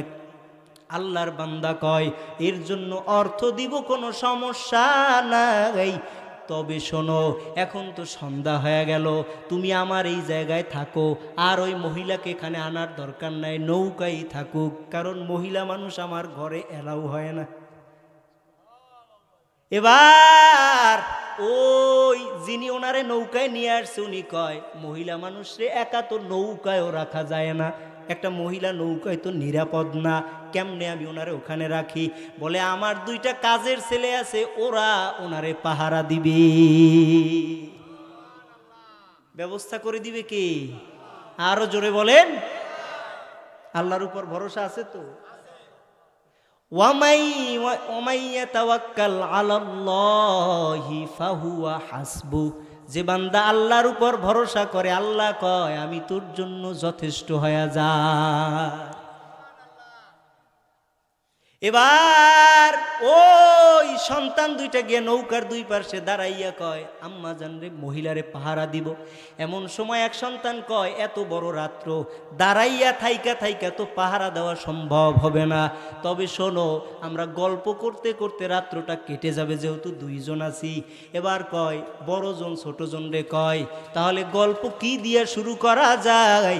বলে গল্প শুরু করার আমার কাছে একটা ব্যবস্থা আছে, তুমি বলো এই বেটার বাড়িতে তুমি কেন কাজে আসলা, কাজে আসার কারণটা কি, তোমার বাড়ি বা কোথায়? এবার ওই ছেলেটা ডাক দিয়া কয়, ছোট ছেলের সাথে বড় ছেলে কয়, আমি এই জায়গায় এমনিতেই আসি নাই, তামাশা করতে আসি নাই, কেন আসলা এই জায়গায়? বলে আমার বাবা ছিল বড় লোক, মহিলা কিন্তু নৌকার ভিতরে সবই শোনে। বলে আমার দাদার অর্থ সম্পদ ছিল, মৃত্যুর আগে দাদা বড় ঋণ হয়ে গেল, আমার বাবা সম্পদ বিক্রি কইরা কইরা দাদার ঋণগুলি পরিশোধ করলো। দাদার ঋণ পরিশোধ করার পর আমার বাবা নিঃস্ব হয়ে গেছে, থাকার জায়গাটুকুও নাই। এবার বাবা কই যাবে? বাবা অজানার উদ্দেশ্যে গন্তব্যে সফর জমালেন, কিন্তু আল্লাহর কি মর্জি, বাবার সাথে আমাদের আর একসাথে থাকা হলো না। নদীপথে নৌকা ভেঙ্গে যায়, আর নৌকা ভেঙ্গে যাওয়ার সাথে সাথে আমরা কে কোথায় গেলাম জানি না। মহিলা ঘরের ভিতরে বসে কথা শুনে, ওই যুবক দ্বিতীয় যুবকও একই আলোচনা করে। আলোচনা শেষ, কিন্তু কেউ কারো পরিচয় মেলে নাই, সবাই কথা বলে ভোর ভোর হয়ে গেল। ফজরের সময় এখন বিদায় নেওয়ার পালা। আল্লাহর বান্দা গিয়া নৌকায় উঠছে, মহিলারে নিয়ে চলে যাবে।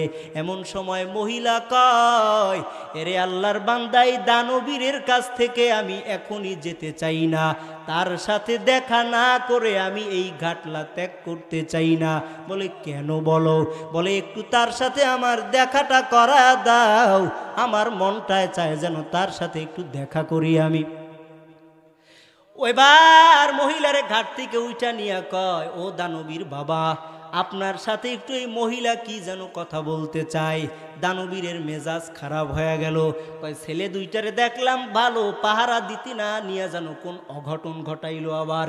এবার ডাক দিয়া কয়, ওই ছেলে দুইটারে একটু ডাকেন, ওদের জবান থেকে একটা গল্প আমি শুনতে চাই। ওদেরকে একটু ডাক দেন, ওদের সাথে একটা গল্প আছে। ডাক দিছে, ছেলেরা আসছে। বলে, ছেলেরা তোমাদের কাছ থেকেই মহিলা না জানি কি গল্প শুনতে চায়। মহিলা কয়, ও আব্বা জানেরা, গত রাত্রি তোমরা একটা গল্প বলেছিলা, ওই গল্পটা আজ একটু এই দানবীরের সামনে আর একবার আমি শুনতে চাই। আমার মনটায় বড় চায় যেন তোমাদের গল্প শুনবো।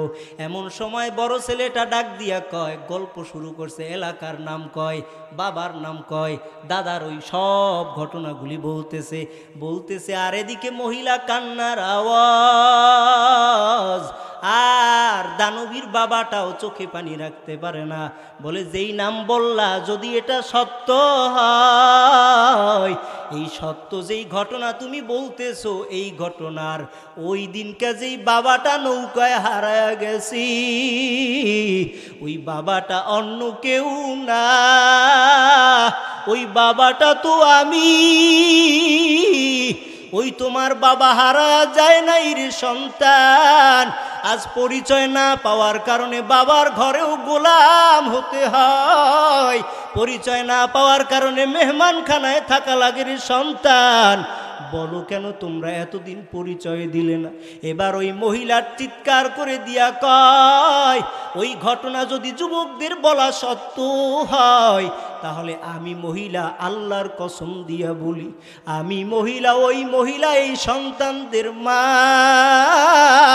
যদিও এতদিন জংলায় জংলায় থাকছি, পরিচয় পাই নাই, আজ খয়রাত নিতে আইসা যেহেতু পরিচয় পেয়ে গেলাম, অতএব আমিও এখান থেকে যেতে চাই না। আমি ওই সন্তানদের মা, আর আপনি যদি ওদের বাবা হন, আমি আপনার ওই বিবি। ওই নৌকায় ওই দিন আমি ওই ছিলাম। আল্লাহর বান্দা আল্লাহর কাছে হাত তুলে ফরিয়াদ করে আর ডাক দিয়া কয়, ও দয়ার মালিক, আপনি চাইলে কি না সম্ভব।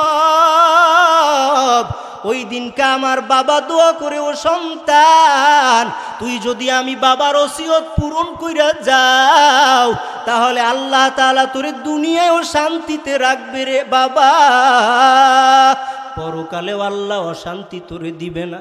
আজ আমি সব হারাইয়া আবার ছেলে মেয়ে ফিরে পাইলাম, আবার আমার বিবিরেও ফেরত পাইলাম।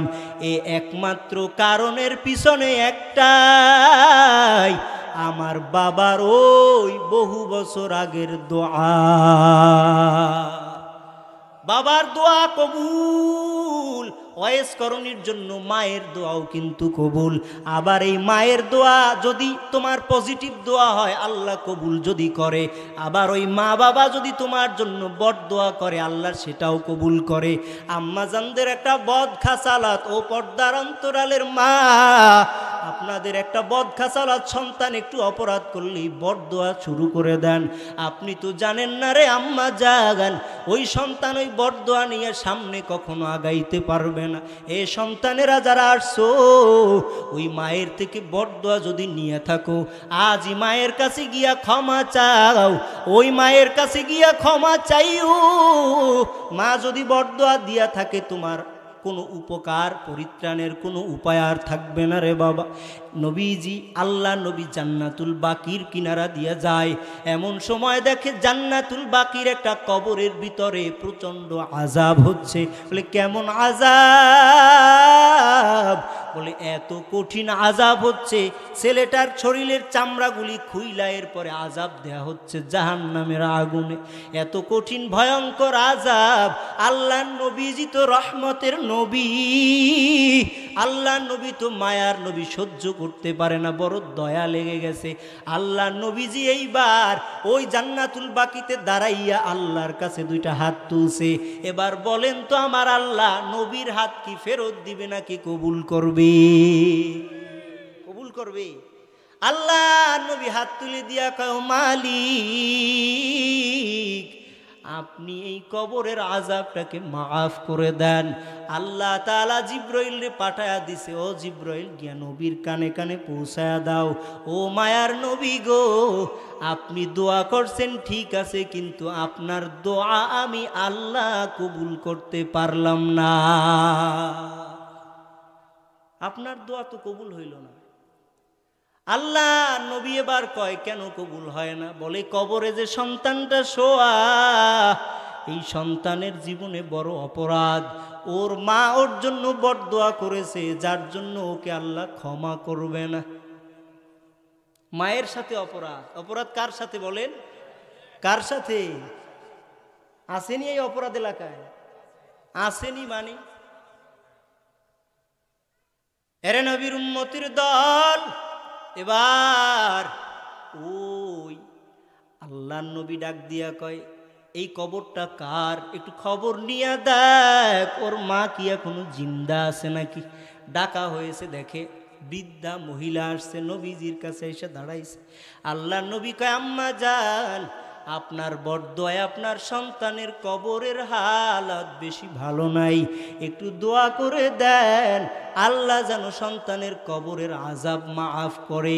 এই কথা বলার সাথে সাথে মহিলা পাল্টা নবীকে প্রশ্ন করে, বলে নবী গো, আপনি একটু বলেন সত্যি কি ওর কবরে আযাব হতেছে? এবার নবীজি ডাক দিয়া কয় সত্যই আযাব হইতেছে। মহিলা জোরে জোরে জোরে জোরে চিল্লাইয়া হাসতেছে। কি করে? আম্মাজান চিৎকার দিয়া হাসি দিতেছে। আম্মাজান বড় হাসির আওয়াজ। নবী ডাক দিয়া কয় আম্মাজান, আপনার ছেলের কবরে আযাব হয় আর আপনি মা হাসতেছেন, কারণটা কি বুঝলাম না। বলে কারণ আর কিছুই না, ওর কবরে আযাব হোক এটাই তো আমি আল্লাহর কাছে বলেছি, আর আমার আল্লাহ যেহেতু আমার দোয়া কবুলই করছে, এই আনন্দের কারণে আমি মা বড় খুশি। ও আম্মা জান, যা হয়ে গেছে একটু দোয়া কইরা দেন যেন আল্লাহ ওরে ক্ষমা কইরা দেয়। কয় আমি ওরে ক্ষমা করব না। আল্লাহর নবী আল্লাহর কাছে আরজি জানায় কয় হে মালিক, আপনার কাছে তো কোনোটা অসম্ভব না। আমি যেমনি ভাবে এই মহিলার কবরের আযাব দেখতে পাই, আপনিও একটু এই মহিলারে কবরের আযাব দেখার ব্যবস্থা কইরা দেন। আল্লাহ তাআলা তারও অন্তর্চক্ষু খুইলা দিয়া মহিলা তাকায়া দেখে সন্তানের শরীরের চামড়াগুলো উল্টোভাবে খোলা, শরীরে কবরের ভিতরে আগুনের আওয়াজ। সন্তান বড় কষ্ট পাইতেছে। মহিলা চিৎকার দিয়া জমিনে অজ্ঞান হইয়া পড়িয়া গেছে। নবীজি হুঁশ ফেরার পর বলে আম্মা জান, আপনি একটু একটা বারের জন্য একটু দোয়া করে দেন আপনার সন্তানের কবরের আযাব যেন আল্লাহ ক্ষমা করে দেয়। মহিলা আযাব দেখা কান্না করে বলে আল্লাহ, আমার সন্তানের জন্য বরদোয়া করেছি, আজ আবার হাত তুলে দিলাম, আমার সন্তানরে আপনি ক্ষমা করে দেন, আর আযাব ওর কবরে দিয়েন না। আল্লাহ নবীর হাদিসের ভিতরে বলেন মায়ের দোয়া করতে দেরি হয়, ওই বাবার সন্তানের আযাব বন্ধ হতে দেরি হয় না। কি বুঝলেন? নবীর দোয়াও যেখানে ফেল, কবুল আল্লাহ করে নাই, আল্লাহ কয় সম্ভব না, ওর মায়ের মনে কষ্ট দিছে, সেইখানে যদি মায়ের দোয়া কবরের আযাব বন্ধ হয়, আপনি কোন আশায় এখনো বসে আছেন? মায়ের কষ্ট দিয়ে মনে করছেন নি নাজাত পেলাইছে? শুধু পরকালে কেন, আল আদাবুল মুফরাদ এর 33 নম্বর হাদিসের ভিতরে নবীজি বলেন, এক বনি ইসরাইলের এক ঘটনা নবী উল্লেখ দিয়া কয়, সংক্ষেপে বলতেছেন আল্লাহর নবী, বনি ইসরাইলের এক বড় আবেদ পাহাড়ের চূড়ায় থাকে, ওই জায়গায় ছোট্ট কইরা একটা ঘর বানায় রাখছে, ওই জায়গায় সারাদিন ইবাদত করে, সারাদিন ইবাদত করে, আল্লাহরে রাখে সারাদিন রাত। কি করে? আপনি বুঝেন না? আবেদ বুঝেন তো? সারাদিন শুধু ইবাদতই করে, কোনো কাজ করে না, সংসার নাই তো। ইবাদত চলতেছে চলতেছে, চলতে চলতে চলতে চলতে একটা সময় গিয়া আল্লাহ ওই সন্তানটার আম্মা জানাচ্ছে, আম্মা জানাইসা পাহাড়ের কিনারায় সন্তানের ঘরের কিনারায় দাঁড়াইয়া ডাক দিয়া কয়, ও সন্তান জুরাইস, আমি তোর মা আসছি। ওই সময় জুরাইস আল্লাহরে সিজদা দেয়। কারে সিজদা দেয়? কথা বুঝেননি আমার? কারে সিজদা দেয়? জোরে বলেন, কারে? আল্লাহ তাআলাকে সিজদা। ওই সময় সন্তান আইসা যখন ডাক দিছে, মা ডাক দিছে, ও সন্তান, আমি তোর মা, একটু দরওয়াজাটা খুলে দেখ। একবার বলছে, সন্তান কথা শোনে নাই। সন্তান তো সিজদা দিতেছে, আল্লাহর ইবাদত করে। আবার ডাক দিছে, সন্তান জবাব দেয় না, আল্লাহর ইবাদত করে। আবার ডাক দিয়া কোনো আওয়াজ নাই।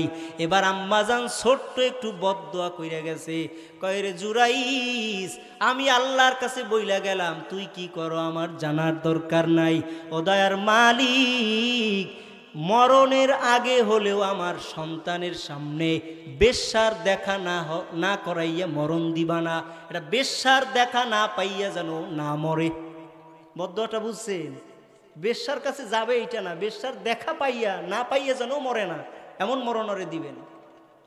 কিছুদিন যাওয়ার পর এমন সময় ওই পাহাড়িয়া অঞ্চলে এক বেশ্যা নারী থাকতো। ওর গর্ভে একটা সন্তান আসছে, সন্তান প্রসব হয়ে গেল। বাদশা দেখা কয়, এই সন্তান কই পাইলি? তোর না বিবাহ হয় নাই? কয়, সন্তান, এর বাবার নাম যদি জানতে চাও, এর বাবার নাম হচ্ছে পাহাড়ের চূড়ায় ইবাদত খানায় বসে বসে যে ইবাদত করে, ওই জুরাইজ ওর বাবা। নাউজুবিল্লাহ বলেন। এত বড় আবেদ। এলাকার মানুষ ডাক দিয়া কয়, এতদিন জানতাম জুরাইজ বড় আবেদ, আজকে দেখি অপকর্মের সাথে জড়িত। ওর ইবাদতের খানাটা ভেঙ্গে দাও, ওখানে থাকার কোনো অধিকার আর ওর নাই। ইবাদতের ঘরটা ভেঙ্গে দিয়েছে। ইবাদতের ঘর ভেঙ্গে দেওয়ার পর ওরে বাদশার দরবারে নিয়ে আসছে। জুরাইজ ভালো মনে করছিলাম, আবেদ মনে করছিলাম, ওলি মনে করছিলাম, গোপনে গোপনে এই কাজও তুমি করো। জুরাইজ গিয়া দেখে বাদশার দরবারে বেশ্যাও দাঁড়ানো। চেহারা দেখছেনি? চেহারা দেখছে, বেশ্যার চেহারা দেখা জুরাইজ এবার কয়, ও বাদশা নামদার, আমি নিজে বললে তো আপনি বিশ্বাস করবেন না, বরঞ্চ ওই ওর কোলের যেই সন্তান আছে, দুধের বাচ্চা কেবল জন্মগ্রহণ করেছে, ওই সন্তানের কাছে আমি জিজ্ঞেস করি ওর বাবার নাম কি? সবাই অবাক হয়ে গেল। দুধের ছেলে নি কথা বলবে? দুধের ছেলে কথা বলবে? জুরাইজ এবার ডাক দিয়া কয়, ওরে কোলের সন্তান, তুমি একটু তোমার বাবার পরিচয়টা আমাদের কাছে পেশ করো। ওই কোলের সন্তান যেন ওর জবান দিয়া, আল্লাহ প্রদত্ত জবান দিয়া মায়ের কোলে বৈশা কয়, আমার বাবা জুরাইজ না, আমার বাবা ওই জঙ্গলের রাখা। বুঝাইতে চাইল নবীজি, হাদিসটা বর্ণনা করে বুঝাইতে চাইল, রে উম্মতের দল, মা বাবা যদি দোয়া করে ওটা কবরে গেলেও যেমন হয়, সফলভাবেই ওটা হয় কবুল আল্লাহর কাছে। দুনিয়াতে যদি মা বাবা কোনো বদদোয়া করে ওটাও বিফলে যায় না। এই জন্য মা বাবার জন্য একটু সৎ ব্যবহার কইরা ধমক দিয়া কথা বলিও না, তোমার আচরণে যেন মা কষ্ট না পায়। ওয়ালা তানহারহুমা ওয়াকুল্লাহুমা কাওলান কারীমা, বরঞ্চ মা বাবার সাথে মার্জিত ভাষায় ব্যবহার করো। অখফিদ লাহুমা জানাহায যুল্লি মিনার রাহমা, আল্লাহ বনি ইসরাঈলের 24 নম্বর আয়াতে কয়, অখফিদ লাহুমা জানাহায যুল্লি মিনার রাহমা, তোমার মা বাবার জন্য তোমার বিনয়ের ডানাটা তুমি প্রশস্ত করে দাও। মা বাবার জন্য বিনয়ের ডানাটা প্রশস্ত করে দাও। মানুষের তো ডানা নাই, ডানা তো পাখির থাকে, কিন্তু মানুষের ব্যাপারে কেন বলল? বলে ডানা ছাড়া পাখি যেমন অচল, ডানা ছাড়া পাখি যেমন আকাশে উঠতে পারে না, তুমি বান্দাটাও মা বাবার সামনে এমন অচল হইয়া যাইবা যেন মা বাবার সামনে তুমিও বড় দুর্বল। অন্যদিকে আল্লাহ কয়, এই বিনয়ী মানুষটা, এই দুর্বল মানুষটার বড় দাম। আল্লাহ তাআলা বলেন, ওয়া ইবাদুর রহমান, আল্লাহ কয় এরাই হচ্ছে আল্লাহর প্রকৃত বান্দা। দুর্বল হয়ে চলো তুমি, এত সফলতা মা বাবার কাছে দেখাইতে গিয়েও না। দুর্বল ভাবে মা বাবার সাথে চলবা। এখন প্রশ্ন আসতে পারে, যাদের মা বাবা জীবিত আছে ওরা তো মা বাবার কাছে ক্ষমা চাইতে পারবে, এখনই গিয়া কোনো অসুবিধা নাই। আর যে আল্লাহর বান্দার মা বাবা দুনিয়ার জমিনে জিন্দা নাই, ও কার কাছে গিয়া ক্ষমা চাইবে? ও আল্লাহর বান্দা যার মা বাবা জিন্দা নাই, কই যাইবা? কারো কাছে গিয়া তো মা বাবার ঘ্রাণ পাওয়া যায় না। এরে আল্লাহর বান্দা নবীর উম্মত মুমিন ভাই, যদি মা বাবার ওই ঋণ তো এখন আর আদায় করার ওইভাবে সুযোগ তুমি পাইবা না। তবে আল্লাহ নবীজি বলেছেন, যদি মা বাবা দুনিয়ার থেকে চলে যায়, মা বাবার জন্য ইসালে সওয়াব করবা। কি করবা? কি করবা? মা বাবার জন্য 1 নাম্বার ইসালে সওয়াব করবা। তুমি তেলাওয়াত কইরা ইসালে সওয়াব করবা, তুমি মোনাজাত ধইরা আল্লাহর কাছে কান্নাকাটি করবা, মাঝে মধ্যে মা বাবার জন্য একটু 10-20 টাকা 500 টাকা 1000 টাকা দান কইরা ইসালে সওয়াব করবা। মাঝে মধ্যে যদি তোমার সম্ভব হয়, মাঝে মধ্যে যদি তোমার সম্ভব হয়, মা বাবার কাছে গিয়া যাওয়ার তো সুযোগ যেহেতু নাই, অতএব তুমি একটু মাঝে মধ্যে ইসালে সওয়াব করবা, মা বাবার জন্য দান সদাকা করবা। আর যদি সম্ভব হয়, মা বাবার কাছের যে আত্মীয় স্বজন আছে তাদের সাথে সম্পর্কটা একটু ভালো রাখবা। বুঝেননি কথা? ওমরের ছেলে আব্দুল্লাহ বিন ওমর মরুভূমি দিয়ে যাইতেছে, যাওয়ার পথে হঠাৎ উট থেকে লাফ দিয়ে নাইমা গেছে। ওমরের ছেলে। কার ছেলে বলেন? কার ছেলে? ওমরের নাম শুনছেননি? ওমরের নাম শুনছেন? ওমরের ছেলে, বাদশার ছেলে উটের উপরে যাইতেছে। ওমর এখন আর দুনিয়ায় যদিও নাই, এমন অবস্থায় ওমরের ছেলে যখন যাইতেছে আব্দুল্লাহ, যাওয়ার পথে হঠাৎ কইরা উটের পিঠ থেকে নাইমা গেছে। পিছনের লোকজন অবাক, বাদশার ছেলে কেন নামলো? নামার পিছনে কি কারণ? বলে নামার পিছনে কারণ হচ্ছে, এবার আব্দুল্লাহ জবাব দিয়া কয়, ও লোকেরা তোমরা হয়তো বুঝতে পারো নাই আমি বাদশার ছেলে কেন নামছি, একটু অপেক্ষা করো, এখনই দেখবা।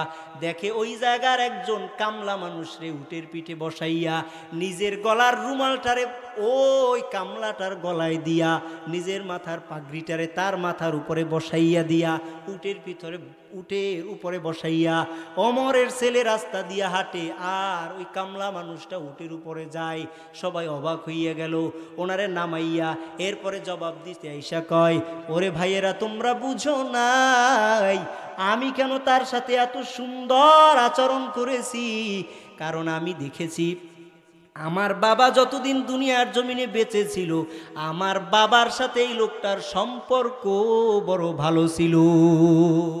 ওই বাবার কারণে আমি তারে সম্মান করলাম। ওরেও একদিন দেখছি আমার বাবারে উটের পিঠে উঠাইয়া চড়াইছে, আজ আমি তার ওই সম্পর্কের কারণে আমিও উটের পিঠে চড়াইলাম।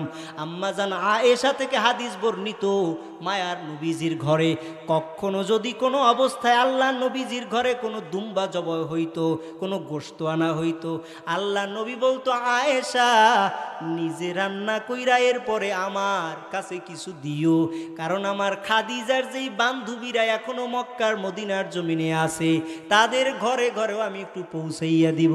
কেন করবেন গো নবী? বলে এদের সাথে আমার খাদিজার সম্পর্ক ছিল। মা বাবা দুনিয়া থেকে যদি চইলা গিয়া থাকে, তোমার চাচা এখনো বেঁচে আছে, পারলে চাচার সম্মান করো। ওই তোমার মা যদি মইরা গিয়া থাকে, তোমার খালার একটু সম্মান করিও। মায়ের সাথে যেই ব্যবহার করতা, খালার সাথে ওই ব্যবহারটা বজায় রাখার চেষ্টা করবা।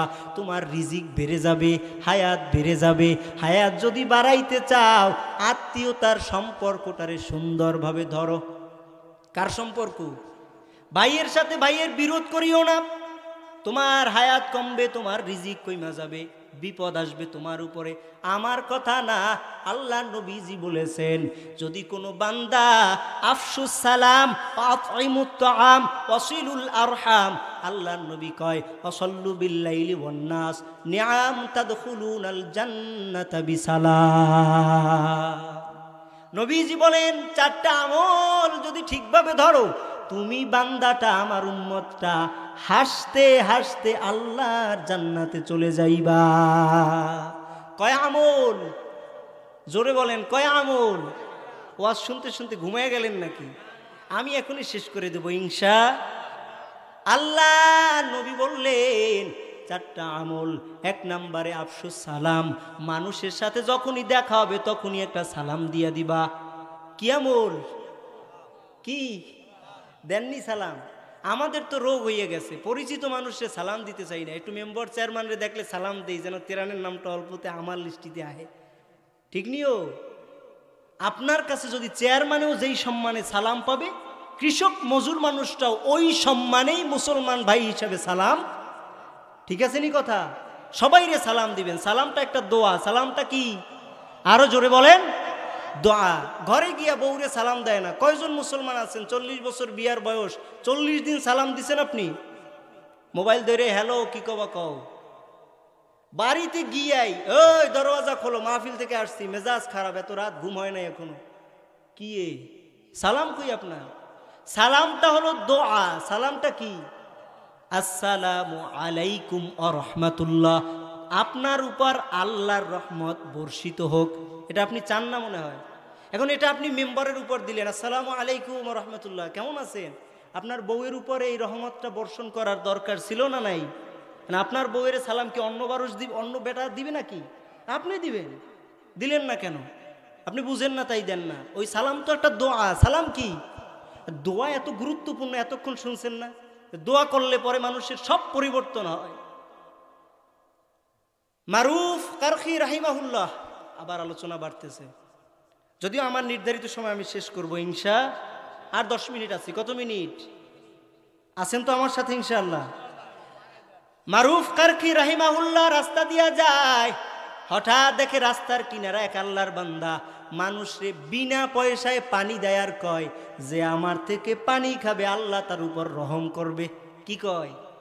যে আমার থেকে পানি খাবে, বিনা টিকিটের পানি, আবার কয় আল্লাহ তার উপর রহম করবে, আমি দোয়া করতেছি। দোয়া করে আর মানুষ এসে ভিড় দিয়া পানি খায়।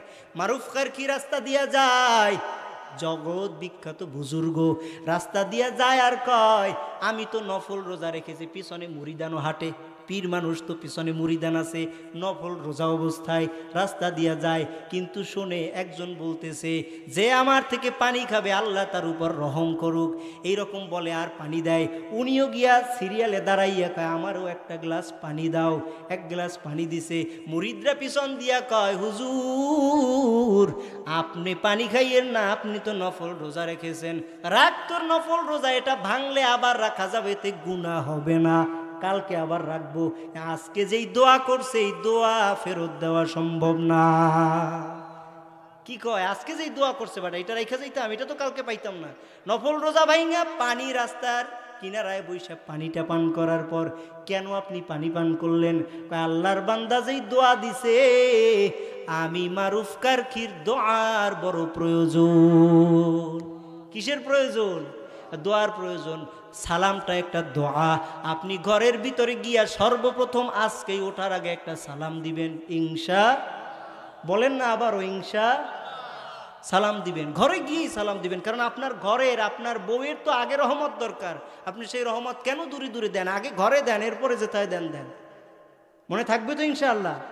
আল্লাহ নবী বলেন আফসুস সালাম ওয়া আতঈমুত তাআম, মানুষকে খাওয়ানোটাও ইবাদত।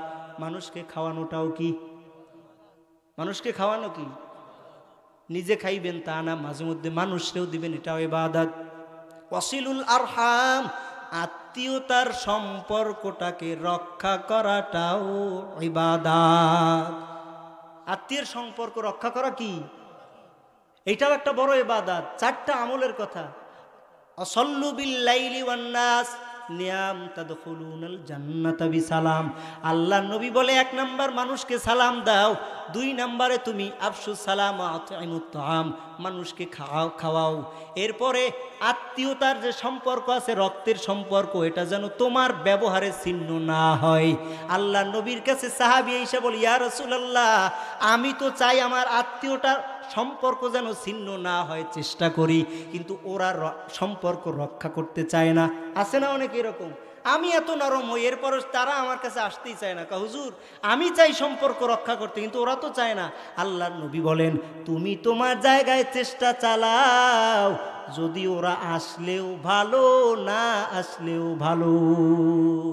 আসলেও তোমার সওয়াব কাটা যাবে না, না আসলেও কাটা যাবে। তুমি তোমার মতো চেষ্টা করো। তাহলে হইল কি, আত্মীয়তার সম্পর্ক রক্ষা করাটাও ইবাদত। বুঝেন নাই কথা? আত্মীয়তা শুধু নামাজ পড়া রোজা রাখা এই ইবাদত, আত্মীয়তার সম্পর্ক রক্ষা করাটাও ইবাদত। ছেলে বাবার সাথে 6 বছর কথা নাই, আপন ভাই একই বাড়িতে থাকে, ভাইয়ের সাথে ভাইয়ের যোগাযোগ নাই, বোনের সাথে ভাইয়ের যোগাযোগ নাই, তুমি একেবারে চলে গেছো উপরের তবকায়। কে বললো এটা? নবীজি বললেন আত্মীয়তার সম্পর্কটাকেও ঠিক রাখো। আসল্লু বিল্লাইলি ওয়ান নাস নিআম তাদখুলুনাল জান্নাতা বিসালাম।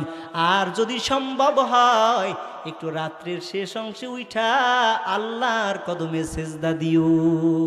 4টা আমল, মানুষকে সালাম দিবা, মানুষকে খাওয়াইবা, আত্মীয়তার সম্পর্ক ঠিক রাখবা, গভীর রাত্রে পারলে একটু সেজদা দিবা। আমার নবী কয় তাহলে তুমি সালাম শান্তির সহকারে হাসতে হাসতে আল্লাহর জান্নাতে যাইবা। বুঝলেননি কথা? এই জন্য নবীজি বলে গেছেন, যদি তোমার বাবা মইরা যায় থাকে, মা যদি মইরা যায়, তাহলে ওই বাবা মায়ের যারা নিকট কাছের আত্মীয় আছে তাদের সাথে সম্পর্ক ভালো রাখো, তাদেরকে মাঝে মধ্যে একটু খোঁজ খবর নাও। আর যদিও সন্তান তোমার সম্ভব হয়, মাঝে মধ্যে একটু মা বাবার কবরের কিনারায় গিয়া দাঁড়াইও। কথা বুঝেননি? এক হাদিসের ভিতরে আসছে, যদিও সন্তান তোমার সম্ভব হয়, প্রতি জুমাবার দিনে মা বাবার সাথে একটু দেখা করবা। যদি সম্ভব না হয় মাসে একবার দেখা করবা, যদি সম্ভব না হয় বছরে দেখা করবা। সম্ভব নেই। অনেকের মা বাবা চলে গেছে, খবরও নেন নাই, মা বাবার কিনারায়ও দাঁড়ান নাই। কেমন সন্তান দুনিয়ায় রাইখা গেল। ও সন্তান, নিজের কপালটা নষ্ট করিও না। ওই মায়ের কবর বাবার কবর তোমার থেকে দূরে না। যদি একটু সম্ভব হয় মায়ের কবরের কিনারায় একটু দাঁড়াইও, মা বাবার একটু সালাম দিও, মা বাবার থেকে একটু একটু দোয়া নিও। মাঝে মধ্যে তুমি মুসিবতে পড়ো, এলাকার সবার কাছে যাও, মা বাবার কবরের কাছে যাও না। যদি সম্ভব হয় আজকে বইলা দিয়া গেলাম, মায়ের কবরের কিনারায় বাবার কবরের কিনারায় একটু দাঁড়াইবা। একদিনে হয়তো চোখে পানি আসবে না, 2 দিনে হয়তো চোখে পানি নাও আসতে পারে, কিন্তু দাঁড়াইতে দাঁড়াইতে দেখবা আজ অথবা কাল ওই মায়ের কবরের কিনারায় দাঁড়াইলে তোমার চোখে পানি না এসে পারবে না। তখন একটু মায়ের কাছে বলবা, বাবা ও আমার আম্মা জান, আমার জন্য একটু দোয়া করবেন, আল্লাহ যেন আমারে কবুল করে। ওই মা বাবার কবরের কিনারায় দাঁড়াইয়া দিলটারে নরম করে দিবা। কি পড়বা মা বাবার কিনারায়? অনেকে মনে করে হুজুর ছাড়া মনে হয় মায়ের কবরের কিনারায় বাবার কবরের কিনারায় দাঁড়ানো যায় না। না রে আব্বা জান, না না, হুজুর ছাড়াও দাঁড়ানো যায়। তুমি যা পারো তা পইরা মায়ের কিনারায় একটু দাঁড়াইবা, তুমি যা পারো তা পইরা বাবার কবরের কিনারায় একটু দাঁড়াইবা। মাঝে মধ্যে একটু মোনাজাতের ভিতরে মা বাবার কথা স্মরণ করবা, ইসালে সওয়াব করবা। সূরা ফাতিহা পারো পড়বা, বিসমিল্লাহ পারো, শুধু বিসমিল্লাহও যদি পারো একটু পড়বা, অন্তত বিসমিল্লাহটা পইরা হইলো ইসালে সওয়াব করবা। মা বাবারে ছেড়ে দিও না রে সন্তান। ওই মা বাবা কিন্তু তোমারে কোনো অবস্থায় ছেড়ে দেয় নাই, তুমি কেন ছেড়ে দিবা? অতীতের কথা কি তোমার মনে পড়ে না? যখন তুমি খুব ছোট্ট সন্তান, তুমি নিজে হাঁটতেও পারো না, বসতেও পারো না, বলতেও পারো না, ঠিকভাবে খাইতেও পারো না, তোমার মা বাবা তোমারে ছেড়ে যায় না। অথচ তুমি তাকাইয়া দেখো, গভীর চিন্তা করে দেখো, এমন একটা সময় তোমার জীবন থেকে গেছে যেই সময়টা তুমি নিজে কান্না করা ছাড়া কিছুই বলতে পারো না। ওই মা ওই বাবা, তুমি যদি অসুস্থ হইয়া যাইতা, তোমার মা তোমার শিয়রে সারাটা রাত কাটাইতো। তুমি কান্না করার আগে মা তোমার খবর নিত। আজ সন্তান তোমার কপাল এত কেন মন্দ হইয়া গেল? একটাবার একটু মায়ের কথাও কি মনে পড়ে না? একটাবার কি একটু বাবার কথাও মনে পড়ে না? আজকে মাহফিল থেকে তুমিও বাড়িতে ফিরবা, আমিও ফিরব। কত আল্লাহর বান্দা এমন ওই ময়দানে বসে আছে, ও বাড়ির দিকে ফিরতে গিয়া দরওয়াজার কিনারায় দাঁড়ায় দেখবে ওর মায়ের কবরটা রাস্তার কিনারায়, পুকুরের পারে, বাঁশবাগানের কিনারায়। আবার কত আল্লাহর বান্দা এই জায়গা থেকে ফেরত যাবে আমার মতো, যারা বাড়ির দরওয়াজায় গিয়া মা বলে ডাক দিতে দেরি হবে, দরওয়াজা খুলতে দেরি হবে না, হয়তোবা গিয়া দেখবো মা এখনো ঘুমায় নাই। আবার কত সন্তানরা ওই ঘরের দরওয়াজায় গিয়া দাঁড়াবি, দাঁড়াইয়া ওই সন্তানের দরওয়াজা খুলে না। জিজ্ঞেস যদি করা হয়, এরে সন্তান তোর দরওয়াজা কেন খুলে না, ওই সন্তান বলবে আমি যদি সারাটা রাত মা মা বলে চিল্লাই আমার দরওয়াজা খুলবে না, কারণ আমার মা চিরদিনের জন্যই দরওয়াজা থেকে বের হয়ে গেছে, আর ঘরে ফিরবে না। আজ যার মা যার বাবা অন্ধকার কবরে ঘুমায়, মাহফিল শেষ হয়ে যাইবে, তুমি তো বাড়ির দিকেই ফিরিয়া যাইবা। যদি তোমার দ্বারা সম্ভব হয় রে বাবা, ওই মায়ের কবরের কিনারায় গিয়ে একটু দাঁড়াইও, কলিজাটা ঠান্ডা হয়ে যাবে রে সন্তান। যদি তুমি পারো ওই বাবার কবরের কিনারায় গিয়া দাঁড়াইও, ওই বাবার কাছে মায়ের কাছে একটু দিলের কথাগুলি বলবি, আল্লাহ তাআলা ওই মায়ের কবরটাও ঠান্ডা করে দিবে। আল্লাহর কাছে বারবার বলবা, ও দয়ার মালিক, ওই মা দুনিয়ার জমিনে আমার জন্য কষ্ট কম করে নাই, ওই আব্বাজান আমার জন্য কম কষ্ট করে নাই রে মালিক। আমার মায়েরে আপনি কবরে আযাব দিবেন না, আমার বাবারে কবরে আযাব দিয়েন না রে মালিক। দয়া করে মায়ের কবরের আযাব বন্ধ করে দেন। ও সন্তান, তোমার চোখের পানি যখন মা বাবার জন্য বের হয়ে যাবে, আমার আল্লাহর দয়া তো কম না। ওরে কিতাবের ভিতরে আসছে, আমার মাওলার 99 গুণ দয়া, 1 ভাগ দয়া দিয়া মাত্র আল্লাহ সমস্ত মাখলুক বানাইল। ওই 1 ভাগ দয়ার কারণে যদি মা বাড়িতে ঘুমাইতে না পারে, ওই 1 ভাগ দয়ার কারণে যদি বাবা সারাটা জীবন তোমার পিছনে ব্যয় করে, শোনো আমার মাওলার কত দয়া। ওই আল্লাহর কাছে যদি দিলটা খুলিয়া বলতে পারো, রে মালিক দয়া করে আপনার ওই রহমত আপনি কার জন্য রেখেছেন, আপনার ওই দয়া আপনি কার জন্য রেখেছেন।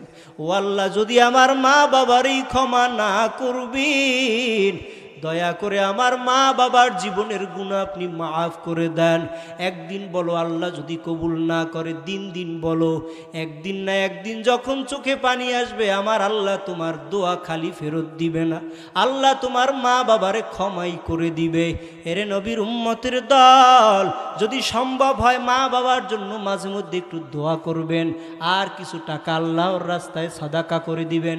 মাঝে মধ্যে মা বাবার ইসালে সওয়াবের উদ্দেশ্যে সূরা ফাতিহা ইখলাস পড়বেন, মাঝে মধ্যে মা বাবার ইসালে সওয়াবের উদ্দেশ্যে 2টা রাকাত নামাজ পড়বেন। পারা যাবে কি যাবে না? যাবে না ইনশাআল্লাহ। দেখি তো ময়দানে মা বাবা নাই কার কার, একটু হাত তুলেন তো। নারায়ে তাকবীর, আরো জোরে বলেন নারায়ে তাকবীর। দেখেন অনেকগুলি হাত উঠে গেছে, এদের মা বাবা নাই, অথবা মা নাই বাবা নাই, এদের কত কষ্ট। এদের কষ্টটা কাউরে বলে বোঝানো যাবে না। যার দাঁত নাই এই বয়ান করে বুঝাইতে পারবে না। তোমার যখন দাঁত না থাকবে তখন তুমি বুঝবা যে দাঁতের মর্যাদা কত, ঠিক কিনা বলেন? আল্লাহ পাক রব্বুল আলামিন সকলের মা বাবার জীবনের গুনাহগুলি মাফ করে দিক, জোরে বলেন আমিন। আল্লাহ তাআলা যেন সকলের মা বাবার জীবনের গুনাহ মাফ করে। যা কিছু আলোচনা হয়েছে, আমি এলাকার সন্তান হিসেবে যদি কোনো কথা ভুল ত্রুটি হয়ে থাকে, আল্লাহ আমাকেও মাফ করে দিক, আপনাদের কাছেও ক্ষমা চাই। দীর্ঘ সময় আপনাদেরকে কষ্ট দেওয়ার জন্য আমি আন্তরিকভাবে দুঃখিত, আপনাদের কাছে ক্ষমা চাই। আমার জন্য দোয়া করবেন, আমিও আপনাদের জন্য দোয়া করি। আল্লাহ পাক রব্বুল আলামিন এই মাহফিল যারা দিয়েছে, তাদের এই মরহুম সোনা গাজী ও রত্তন গাজী, শুধুই 2 জনের জন্য তো দোয়া হবে না, দোয়া তো এলাকায় যত মুর্দেগান আছে সকলের জন্য হবে, কি বলেন? আল্লাহ পাক রব্বুল আলামিন এলাকার সকল মুর্দারের কবরের আযাব যেন মাফ করে দেয়, বলেন আমিন।